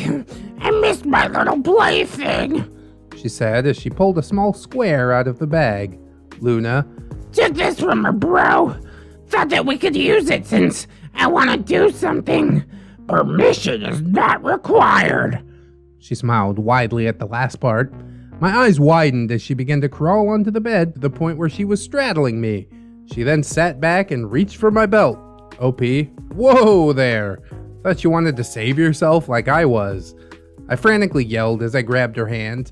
She then glared at me and grabbed my arm, digging her nails into it. Luna, She was, but I'd rather not wait. Besides, she messed with you while you were asleep before, so that whole saving thing is just bullshit. I could feel my arm bleeding, and I was panicking inside again. At that point, my phone rang and I quickly pulled it out of my pocket. It was older brother. I answered with hope in my mind and put it on speaker. Older brother, Hey man, remembered that my grandma's in town. Twilight Beard will have to leave. I'm currently waiting outside. OP, sure thing, dude. By the way, I'm being sexually assaulted. No, he didn't say that. As I hung up, Luna glared at me, and at that moment, her eyes lit and she looked down at my arm with fear in her eyes. Twilight Beard, Oh my god, not again! So sorry! oh, she yelled as she let go of my arm. I told her about needing to leave and she agreed. She washed off her hand, grabbed her bag, and ran out of the house. I just grabbed the med kit that I kept in the closet, patched up my arm, and got to work on my homework. This is the end of part 3, where we got some new people. Found out Luna wants to rape me. And found out how sharp her nails are. I hope you guys liked it, and I will be back with part 4 at some point. See ya. I just don't know, man. If there was a part 4, I guess I would read it, sort of out of morbid curiosity, and hopefully after 2 years, OP's writing style has improved vastly. Because these are tough to read, I'm gonna tell you that. If you put that ice cream in your mouth, you're gonna be in big trouble, young man. Neckbeard and the Ice Cream Social, or alternate title, I Scream. Hey everyone! YouTube came through for me today and introduced me to ReddX. Hey! Thanks YouTube algorithm, doing this thing. I hope you left a comment to help me out, pushing these videos out there. And his amazing dramatic readings of Neckbeard tales. Indeed. I've had fun listening to everyone's tales of horror, woe, and neckbeard baiting. That's the good stuff. Oh, bless us, St. Adelaide, Our Lady of Beard Slaying. So I figured that I would throw my own tale, or 2 of my own tales, into the ring. Anyways, let's begin the story. Setting, a churchyard in the south in the middle of summer. OP, 26 female, a former weeb with a fully functioning personality and social skills with a regrettable choice of dress for today's events. It was an event. I was allowed to dress up and I wanted to look pretty. No one can hold that against me. You damn right, OP. Nobody ever tell me it's because of what she was wearing. No, it's because you're a degenerate. Unfortunately, this dress also made OP the target of the neckbeard in this tale. And then we got our neckbeard. We'll call him Ice Cream Beard. That sounds fun. The bulbous, nauseating, and revolting 35-something man-child who thought that I would be the lady of his neckbeard dreams. Oh boy. It all began in the summer of a year, not 2020, that I would really like to forget. I'm a bright-eyed grad student taking some time off for the summer because school is hard and I am tired. You deserve some time off, take care of yourself. I was looking for something to do during the summer, outside of just watching YouTube videos until the wee morning hours and playing Civ 5. Nice! That sounds like the ideal summer to me. My grandma informed me of a charity event that was being held in her neighborhood. It was for the local church and their homeless shelter. I was on board for the cause, and I overall liked the idea. And once she told me that it would be an ice cream social style charity fundraiser, I really liked the idea. Hell yeah, bro. Charity's cool and stuff, but I really like ice cream. If you're not familiar with an ice cream social, then I'm sorry. because they're a lot of fun. I don't go to anything with social in the title. I'm sorry, except social media sometimes. Basically, people just all eat ice cream at a party, or in this case, ice cream for money and for a good cause. I got in contact with the team running the fundraiser and got assigned the job of Sprinkle Station. Hell yeah, Sprinkles. The stations went something like this. Station 1, information on the event, cool facts, and other nice things that the church does to help the community. Station 2, ice cream galore. Every flavor that humanity has ever created. It was a beautiful sight. Yo, hook me up with some pistachio, OP. That's what I'm about. Either that or vanilla, because I suck. Station 3, napkins, spoons, forks. I don't know, but you do you. No shame. The hell you need a fork for? I guess like banana split or something. And also wet wipes because it's summer and we've got ice cream. Things are going to get messy. Station 4, my station, sprinkles and other assorted goodies to top your ice cream. Ooh, give me them Oreos. There were 3 copies of stations placed around the churchyard because no one wants to deal with like a mad rush of hungry people all coming to your place at once, and it would help to break up the flow. Now, since it was a church-based event with an old-fashioned twist, the volunteers were encouraged to dress as nicely as they could while also minding the weather. Again, it is summer in the South. We are hot, and heat stroke is honestly a killer. God, this one's topical too. We're dealing with a typhoon here in the Philippines, so it's like raining and also hot as hell. And I hate it. Guys did not have to dress in a suit. Girls didn't have to wear a dress. And everyone just had to remain as cool as they could while they sling the icy treats wanted by all. Especially me. Now I'm hungry. I gotta eat before I edit this. We would have tents to cover us from the sun, and fans and more umbrellas than a tacky island-based bar, but it never hurts to remind people to remain cool. I decided to try and dress nicely because it is a church, and I don't really get that many opportunities to dress up. It was going to be a pretty day, and I wanted to break out of my normal jeans and t-shirt combo. You know, let a gal dress up. That's right, OP, invest in yourself, you know? I had a dress in mind. A pretty white sundress with blue flowers on it. The dress of my dreams. Sundress. It's always a good pick. Be still, my beating heart. To add to it, I decided to wear my favorite gardening hat. A sun hat with a pretty black ribbon on it. It was a gift from my mom when we first started my garden, and I love it very much. Oh, and OP has a garden? You know she's a good egg. That's how you know. To top off my outfit, sensible shoes and a pair of lace gloves that I will admit were an impulse purchase from Amazon. I've never worn lace gloves, and I probably never will again after this encounter. Those poor gloves took the brunt of the abuse. May they rest in peace. Looking cute and also protected from the sun, I was ready to serve sprinkles and everything else that these guests could want. The day of the fundraiser came, and as expected, it was hot as hell. We came prepared with sunscreen, our fans, tents, umbrellas. People scattered to the shade like cockroaches. When all the spaces were occupied, they contented themselves with the shade under the magnolia trees. Oh, that sounds so nice. As the event went on, everything went pretty smoothly overall. We only ran out of 2 flavors pretty late into the fundraiser, and everyone was well behaved and overall cool. I was doing all right and making pleasant conversation with people who wanted their sprinkles, or jimmies, as one gentleman insisted I needed to call them. Whatever, man. I got no skin in the sprinkles v. Jimmy debates. You do you. That's right, and don't ever tell me how to fucking do me, alright? I call them what I want. I can call them fairy farts if I want.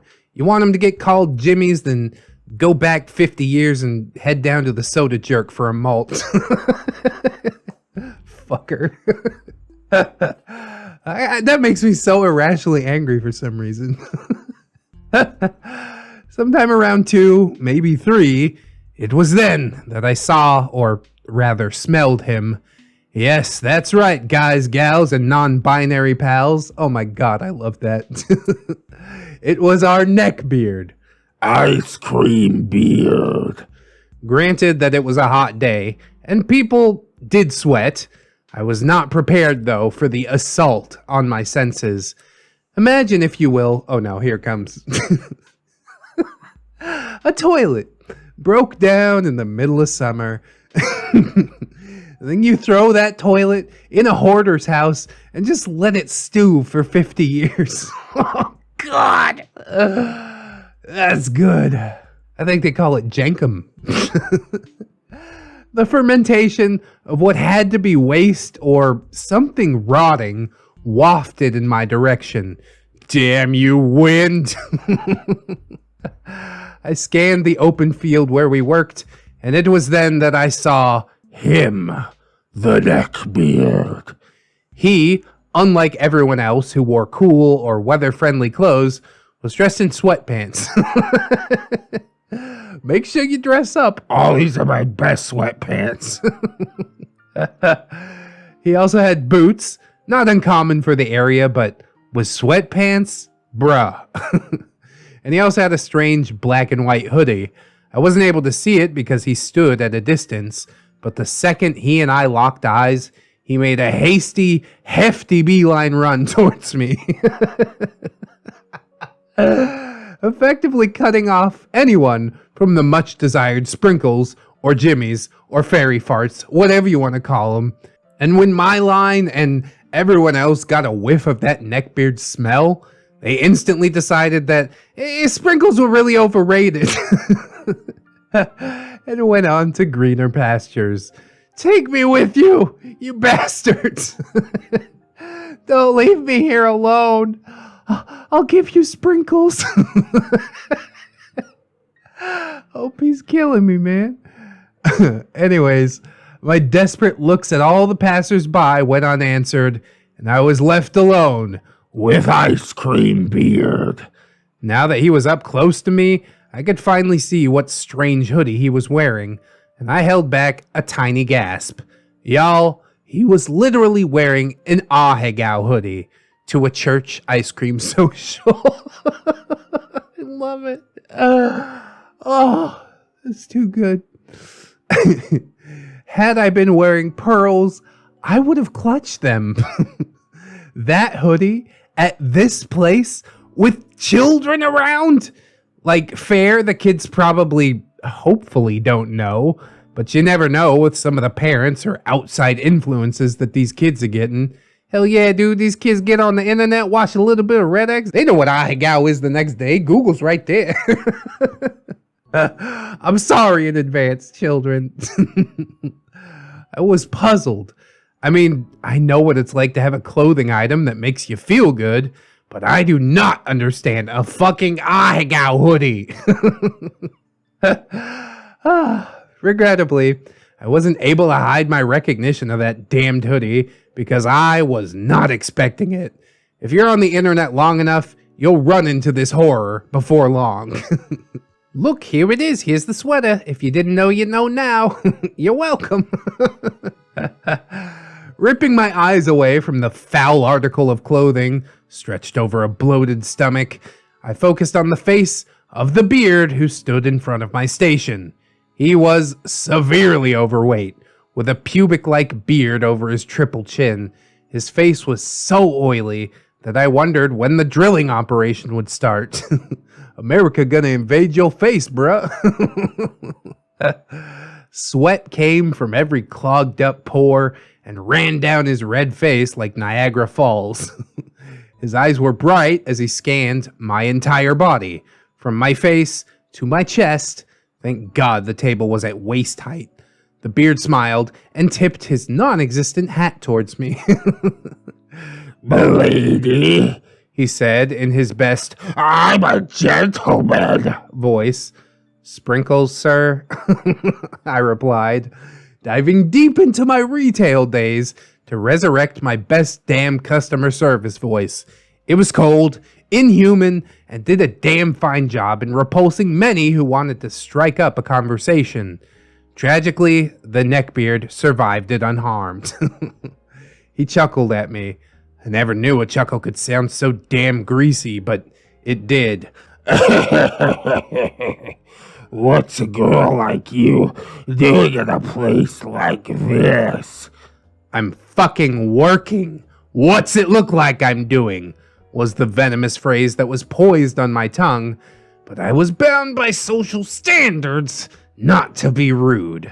So instead I answered back, helping to raise money for charity.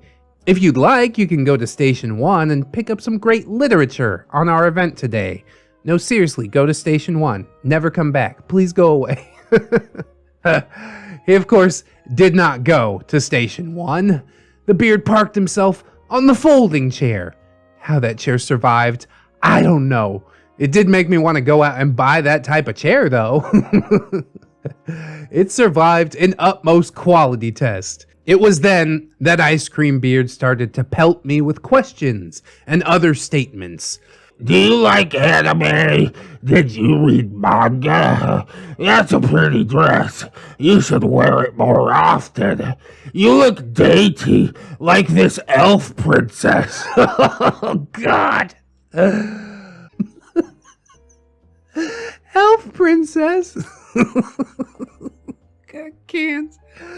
It always gets me. Yeah, insert a reference to some fucking anime I never heard of before. And after hearing him describe her, big chest, big hips, strictly hentai, I knew that I didn't ever want to. My responses to those things were as follows. Meh, nah. I thought those were good responses to give. It was a clear indication that I was not interested and did not want to talk to him. Unfortunately, what I said translated into Neckbeardian as, anime, that glorious and wondrous invention that has brought ink and paper to life? Of course I do. Perhaps we could explore a romantic series together. Oh, I do so love to spend hours diving deep into tomes of superior Japanese literature. Teach me your favorite, senpai. Thank you, sir, for commenting on my state of dress.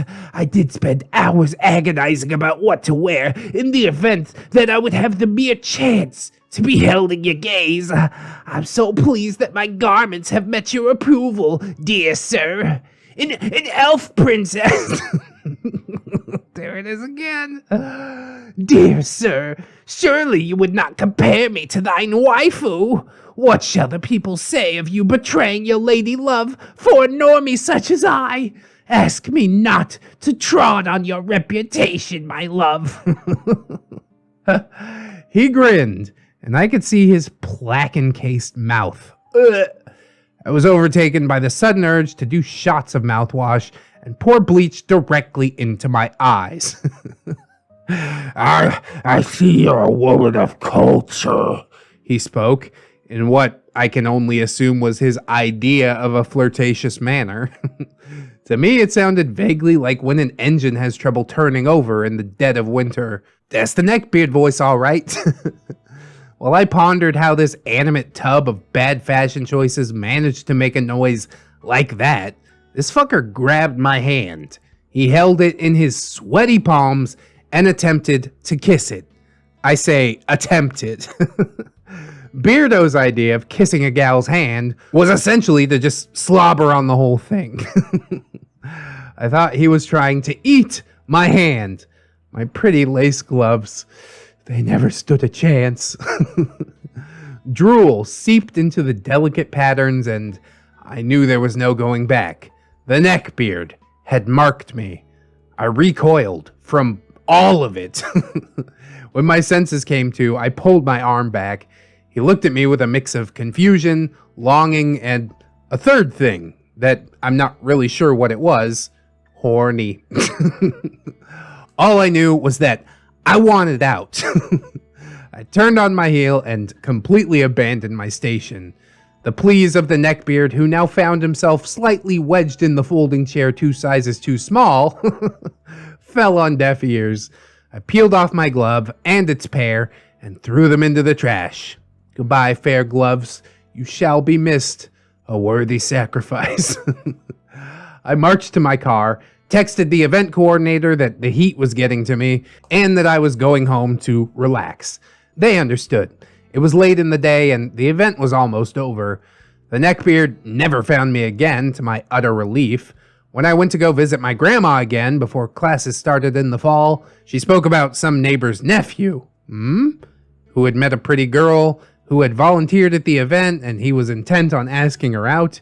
He'd gone to the event organizers asking for my contact information, and they gave him the brilliant excuse of, she was a walk-on volunteer.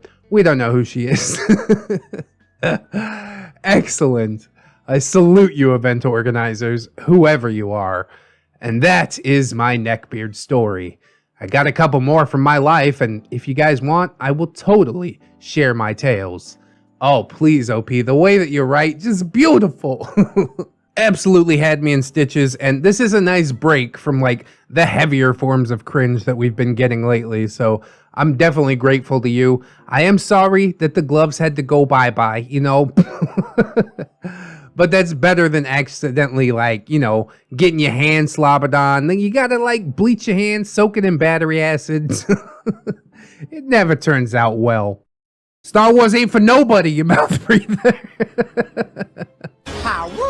So our first story today is from user She Who Dances. She's actually written 2 stories, but I'm gonna read the second one first because it seems like a slower way to ease us into things.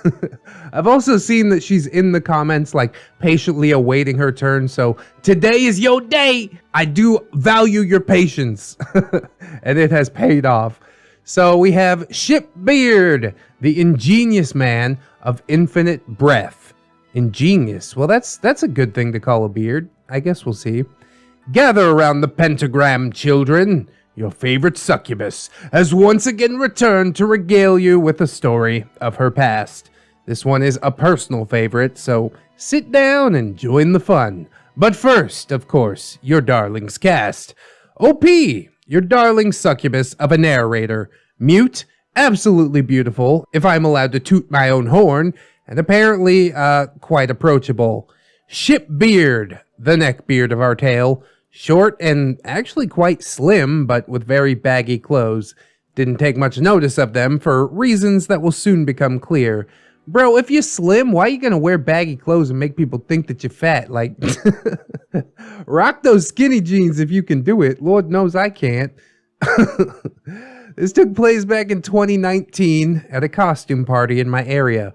Oh, see, he was dressed up like a gangster rapper. I don't know. I went dressed as Nice now from the game Azur Lane. For a bit of context, Azur Lane is a game about the ships of the Second World War turned into anime girls. Oh god. First we got Hetalia, now we got Azur Lane. There's also Moemon, which is like Pokemon turned into little anime girls or something. It's gone too far, okay? I suppose I would be remiss not to share her design for those curious. So here you go. Here it is, right here. There's definitely something phallic about that. Can't quite put my finger on it. Anyways, the party was going nicely until I felt someone tap my shoulder. I flinched, turning around and suddenly finding myself face to face with a man, or at least an approximate representation of a man. Shipbeard. Hey, I like your outfit. I nodded my thanks, reaching into my pocket to pull out a flashcard that said, I'm mute. When I don't have someone around to talk for me, I usually carry one of these. Shipbeard. That's these now, right? I once again nodded, and his enthusiasm seemed to soar. Little did I know, I had just sentenced myself to the horrors that began to unfold before me. This man rambled for 3 hours straight about ships from World War II. Do you have a flashcard that says, please shut up? I can't take anymore. To his credit, he was very knowledgeable about the ships that he spoke of. To his discredit, he was not very knowledgeable about the discomfort of the girl that he was endlessly talking to. He didn't even take a breath as he talked. His lungs seemed to just have infinite capacity as he kept following me from room to room. He felt like my very own little Jason Voorhees, stalking me and rambling about ships. I was concerned that he would talk to me for the rest of the party, and I wished deeply to get away from this menace of a man. Eventually, I had to dip into the bathroom and just try and wait for him to leave. Nope, he stayed at the door, continuing to talk to me for over 20 godforsaken minutes. She's just trying to have a piss, like, back off for a minute. Oh my god, that is glorious cringe. I just wanted to open a portal back to hell right then and there. Possible consequences be damned. Eventually, thank goodness, he got bored of waiting and finally wandered off. I spent the rest of the night ducking behind taller people and hiding from Shipbeard's gaze. Now, I do always say that it's great to have something that you're passionate about. I got no problem with people that are passionate about World War II ships, tanks, etc. But there comes a point where you are imposing on other people, and that's where I got to draw the line. Now, this guy might have some sort of disability that makes him incapable of reading social cues and the like. And since OP is mute, she literally cannot tell him to go fuck himself. So it's really strange. I guess he took like silence as consent or something like that. But honestly, she's probably like rolling her eyes, obviously walking away from him, and he's still following. Like at a certain point, maybe you just go off and like find somebody else to engage with and hopefully he gets the message. But even the person that you engage with might be even more creepy than this World War II obsessed ship man. It's so weird. I always say, you know, like what you like, do whatever you do, but don't cause other people harm or distress. And this guy clearly was causing some distress. OP having to hide in the bathroom, like, that's really unacceptable. He didn't make a pass at her or anything, but even something as seemingly innocuous as this can be taken too far. And I think that's a good thing to keep in mind. We don't get a lot of beard stories that are this innocent. So I think that's a pretty nice way to open the video up. And now we'll go into She Who Dance's other story that was posted and see how that goes. Tell you from the title, it ain't gonna be as innocent. The tale of Handy Beard, the beard who could not keep his hands to himself. Very naughty. Why don't you just talk to OP about World War II ships? She'll put up with that for 3 hours, at least. Gather around the pentagram, children. Your dancing succubus has come to tell you one of her many tales of the men that she has dealt with. Though I guessed we must meet those involved first. OP, of course, myself, with blood red hair, golden eyes, slim body, and very massive bust.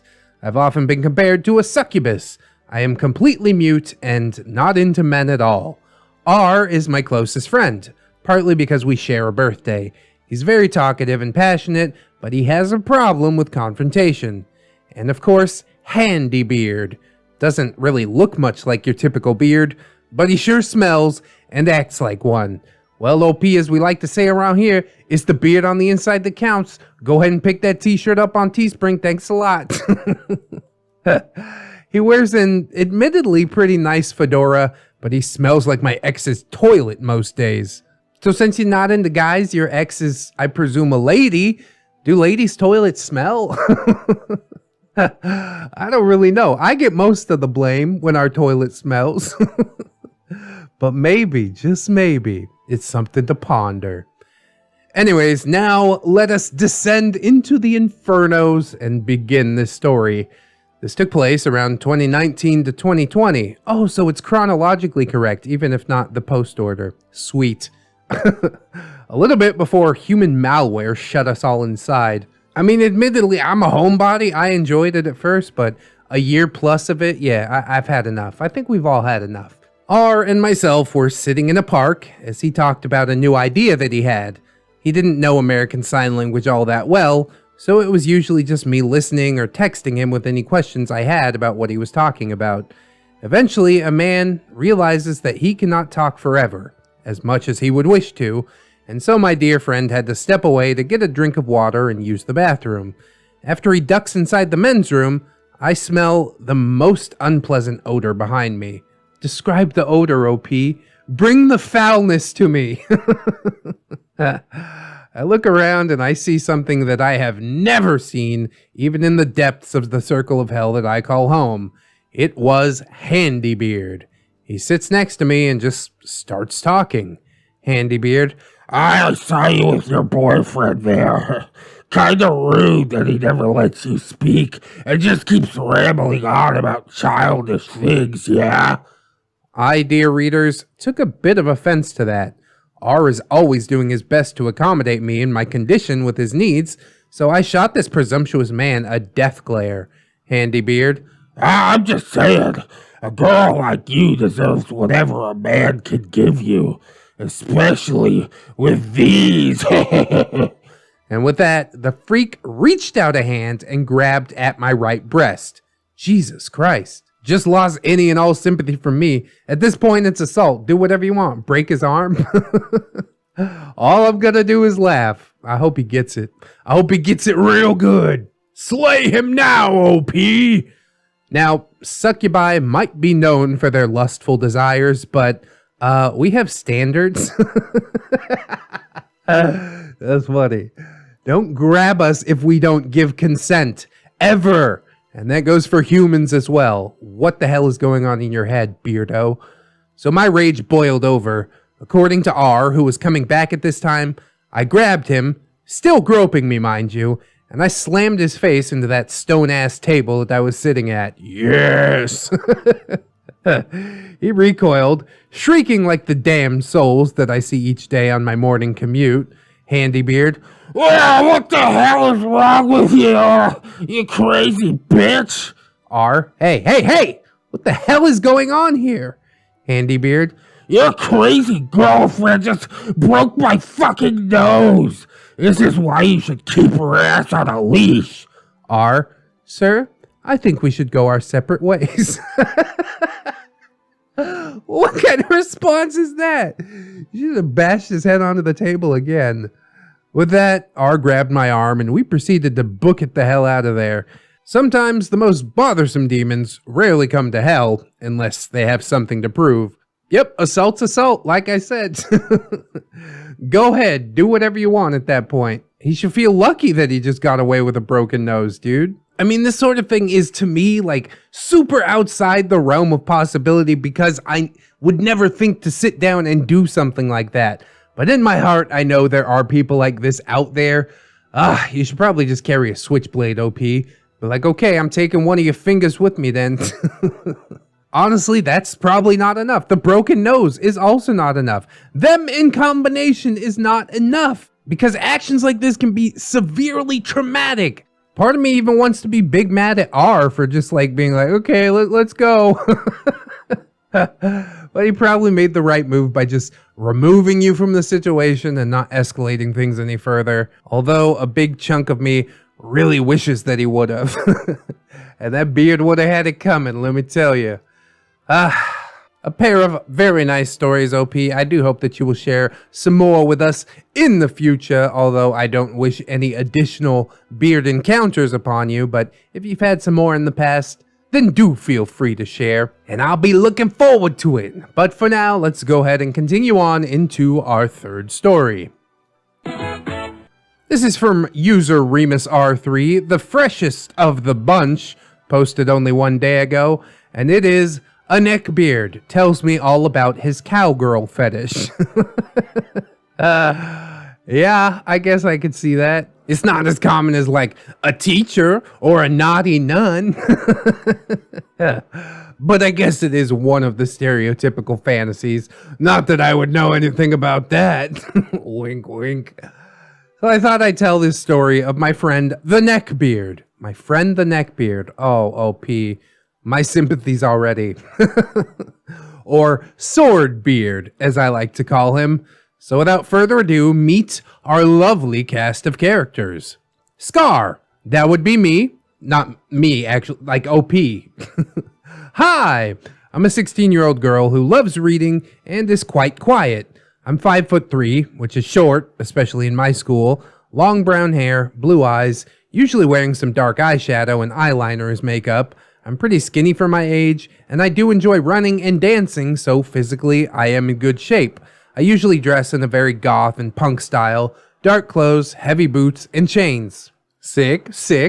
Samesies, at least when I was 16. Aragorn, my boyfriend of nearly 3 years now. Complete nerd. Yes, he picked the fake name himself. A complete darling and supports me in everything that I do with a lot of enthusiasm. About 6'2", black hair and brown eyes. He's also in good shape, going to the gym 4 days a week and being part of a theater class that I'm also in. He dresses a lot more preppy. Polo shirts, flannels, nice t-shirts, and jeans.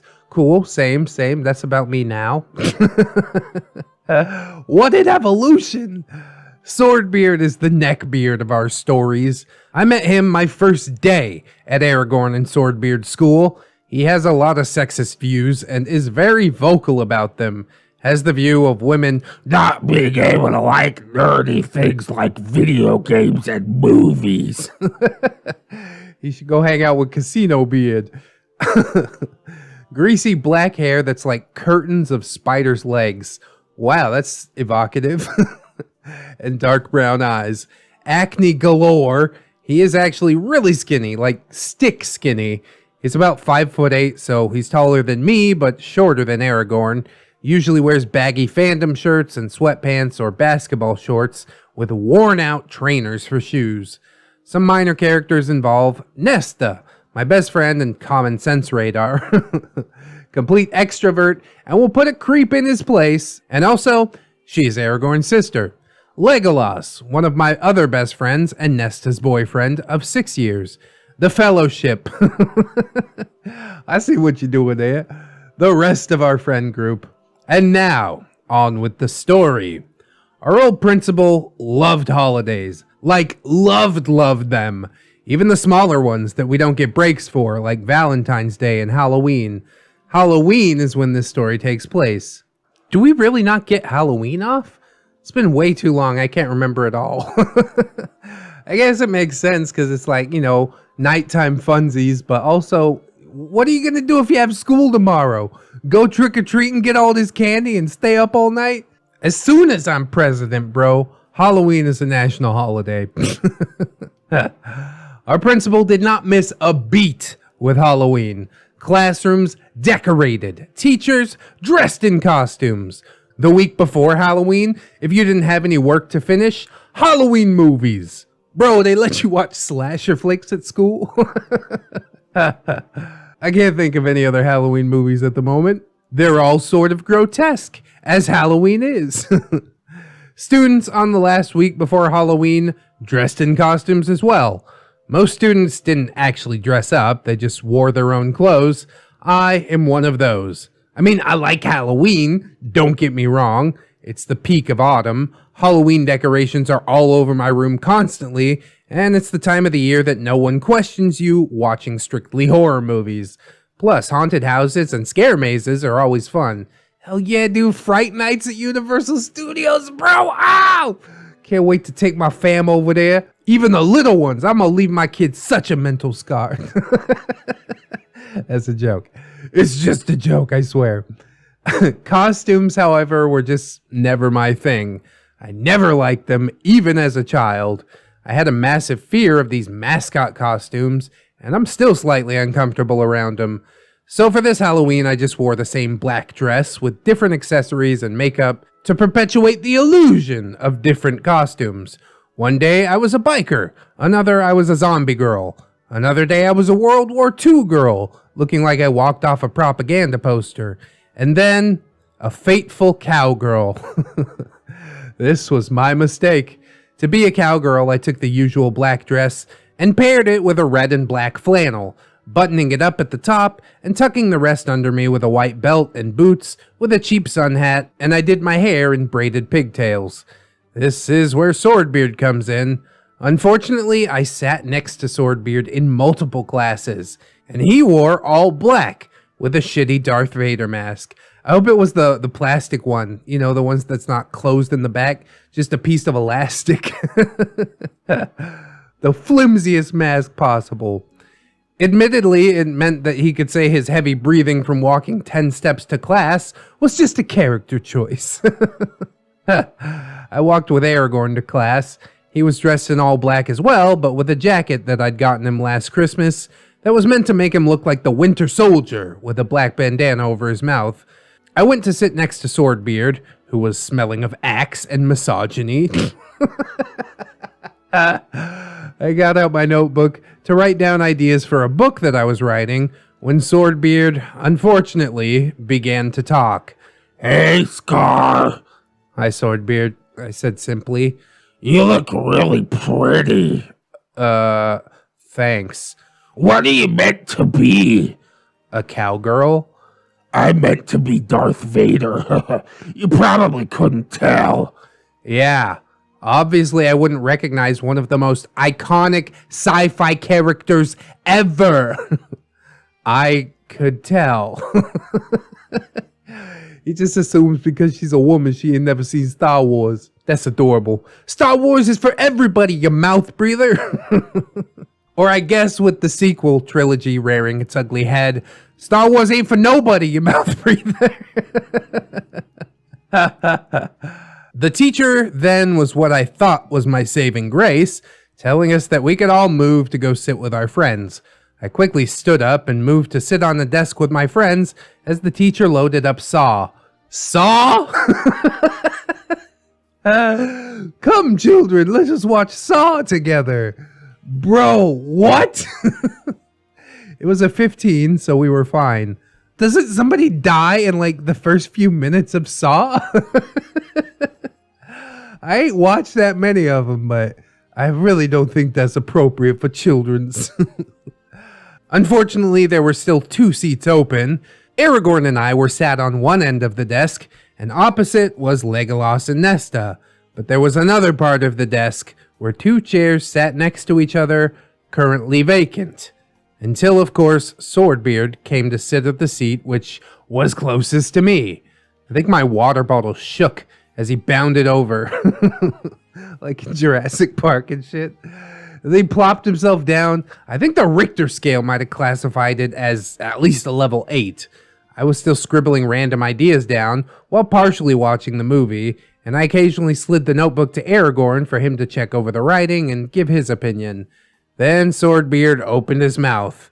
I always thought cowgirls were sexy. Hey, great segue. Total non sequitur. I said nothing, just kind of looked at Nesta to see if she heard that, and by the annoyance on her face, she most definitely did. So did Aragorn and Legolas, because both of them clenched their jaws tightly. Yet, Swordbeard picked none of these signs up and decided to continue. I have this fantasy that a cowgirl ties me up and rides me.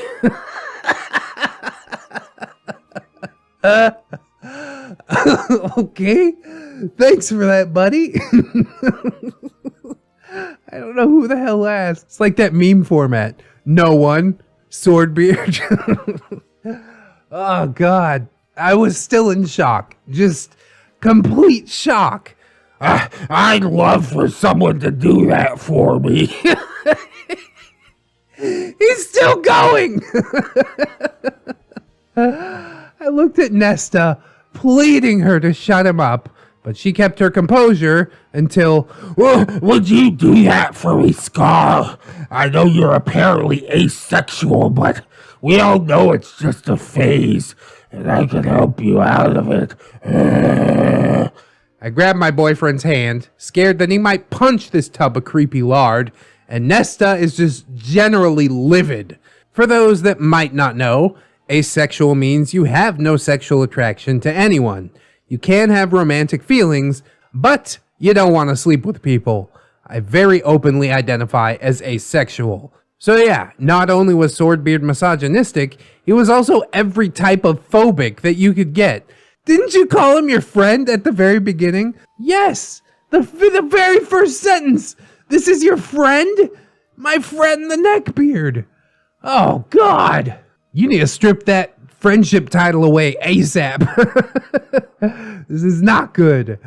Nesta leaned forward and past Legolas, who was the person closest to Swordbeard aside from the empty chair. Her face looked calm, but it was that sort of cold calm that meant if you pushed her any further, she would attack. Now listen here, you little creep. Back off from Scar.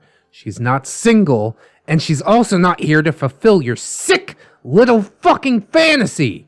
Even if she was single, your limp toothpick dick would do nothing for her. So leave this table before I make you lose the very small amount of breath in your fat-filled lungs.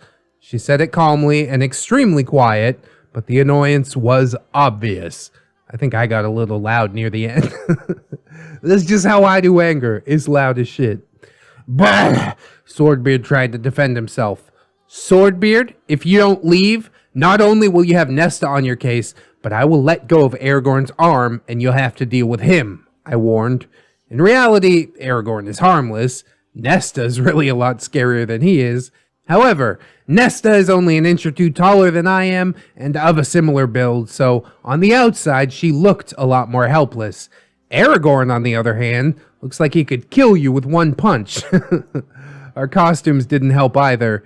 Nesta was dressed as a character from a book, in a long light pink dress and a flower crown, compared to her brother who was dressed like the fucking Winter Soldier. I swear to God, man, the non sequitur right in the middle of the Saw movie is what sent me the most.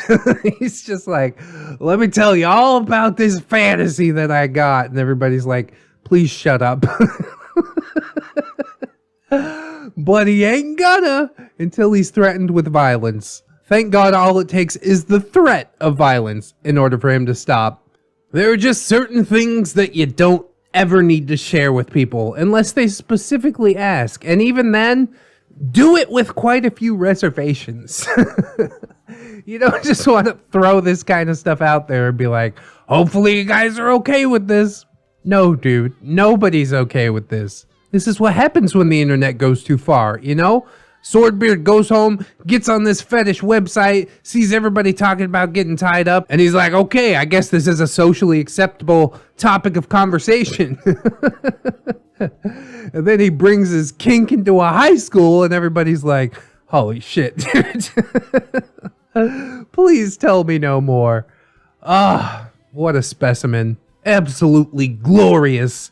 I hope that you will like, comment, and or subscribe on this video. Maybe share it around if you should like. We have quite a few tiny stories in here. Just gives a little taste of what the channel's about. So it might be a good video to share around and get people interested in ReddX. I would definitely appreciate it. I'd also appreciate it if you check out the links in the description. Wifey's channel, Mr. and Mrs. ReddX, the Teespring if you're trying to rock the merch, r/ReddX Reads, where all of these tales came from. And then we've also got my Amazon affiliate link, which currently goes to my microphone. There's social medias down there as well. Twitter, Discord, Facebook. Oh, and my gorgeous, wonderful, beautiful, generous patrons. And I would like to thank them all, but specifically Robert Waits, TSM Kirby, Teddy the Police, Aaron W, Jelly Donut, Fire Drake, Livison, Silent Revolver, Zathras, Zero MMX, Little Lone Wolf, Vanilla Mel, Candy Sora, Aaron Lennox, James D. Cook, JM Coon, Jerry, John Hero, KK, Miss Monday, Mr. J, my boy Nat One Nick, Lady Nix,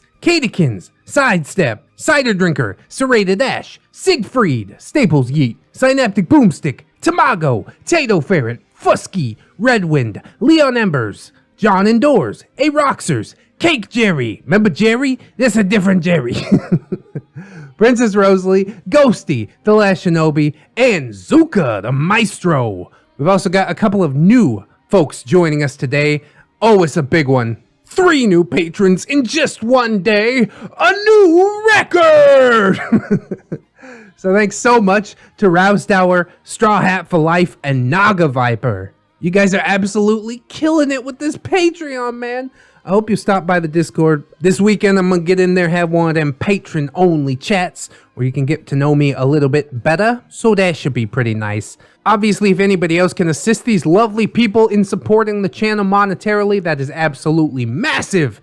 I thank you very, very much in advance. But if you can't right now, don't sweat it too hard, friends.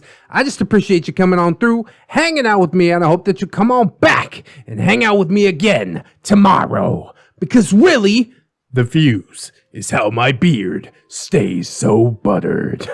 It's the first time I've said that in like a real voice, I think. In order to join us, you need to keep yourself safe out there, wash your hands, but also take some time out and do something that you personally enjoy today. Maybe watching some more ReddX videos? Huh?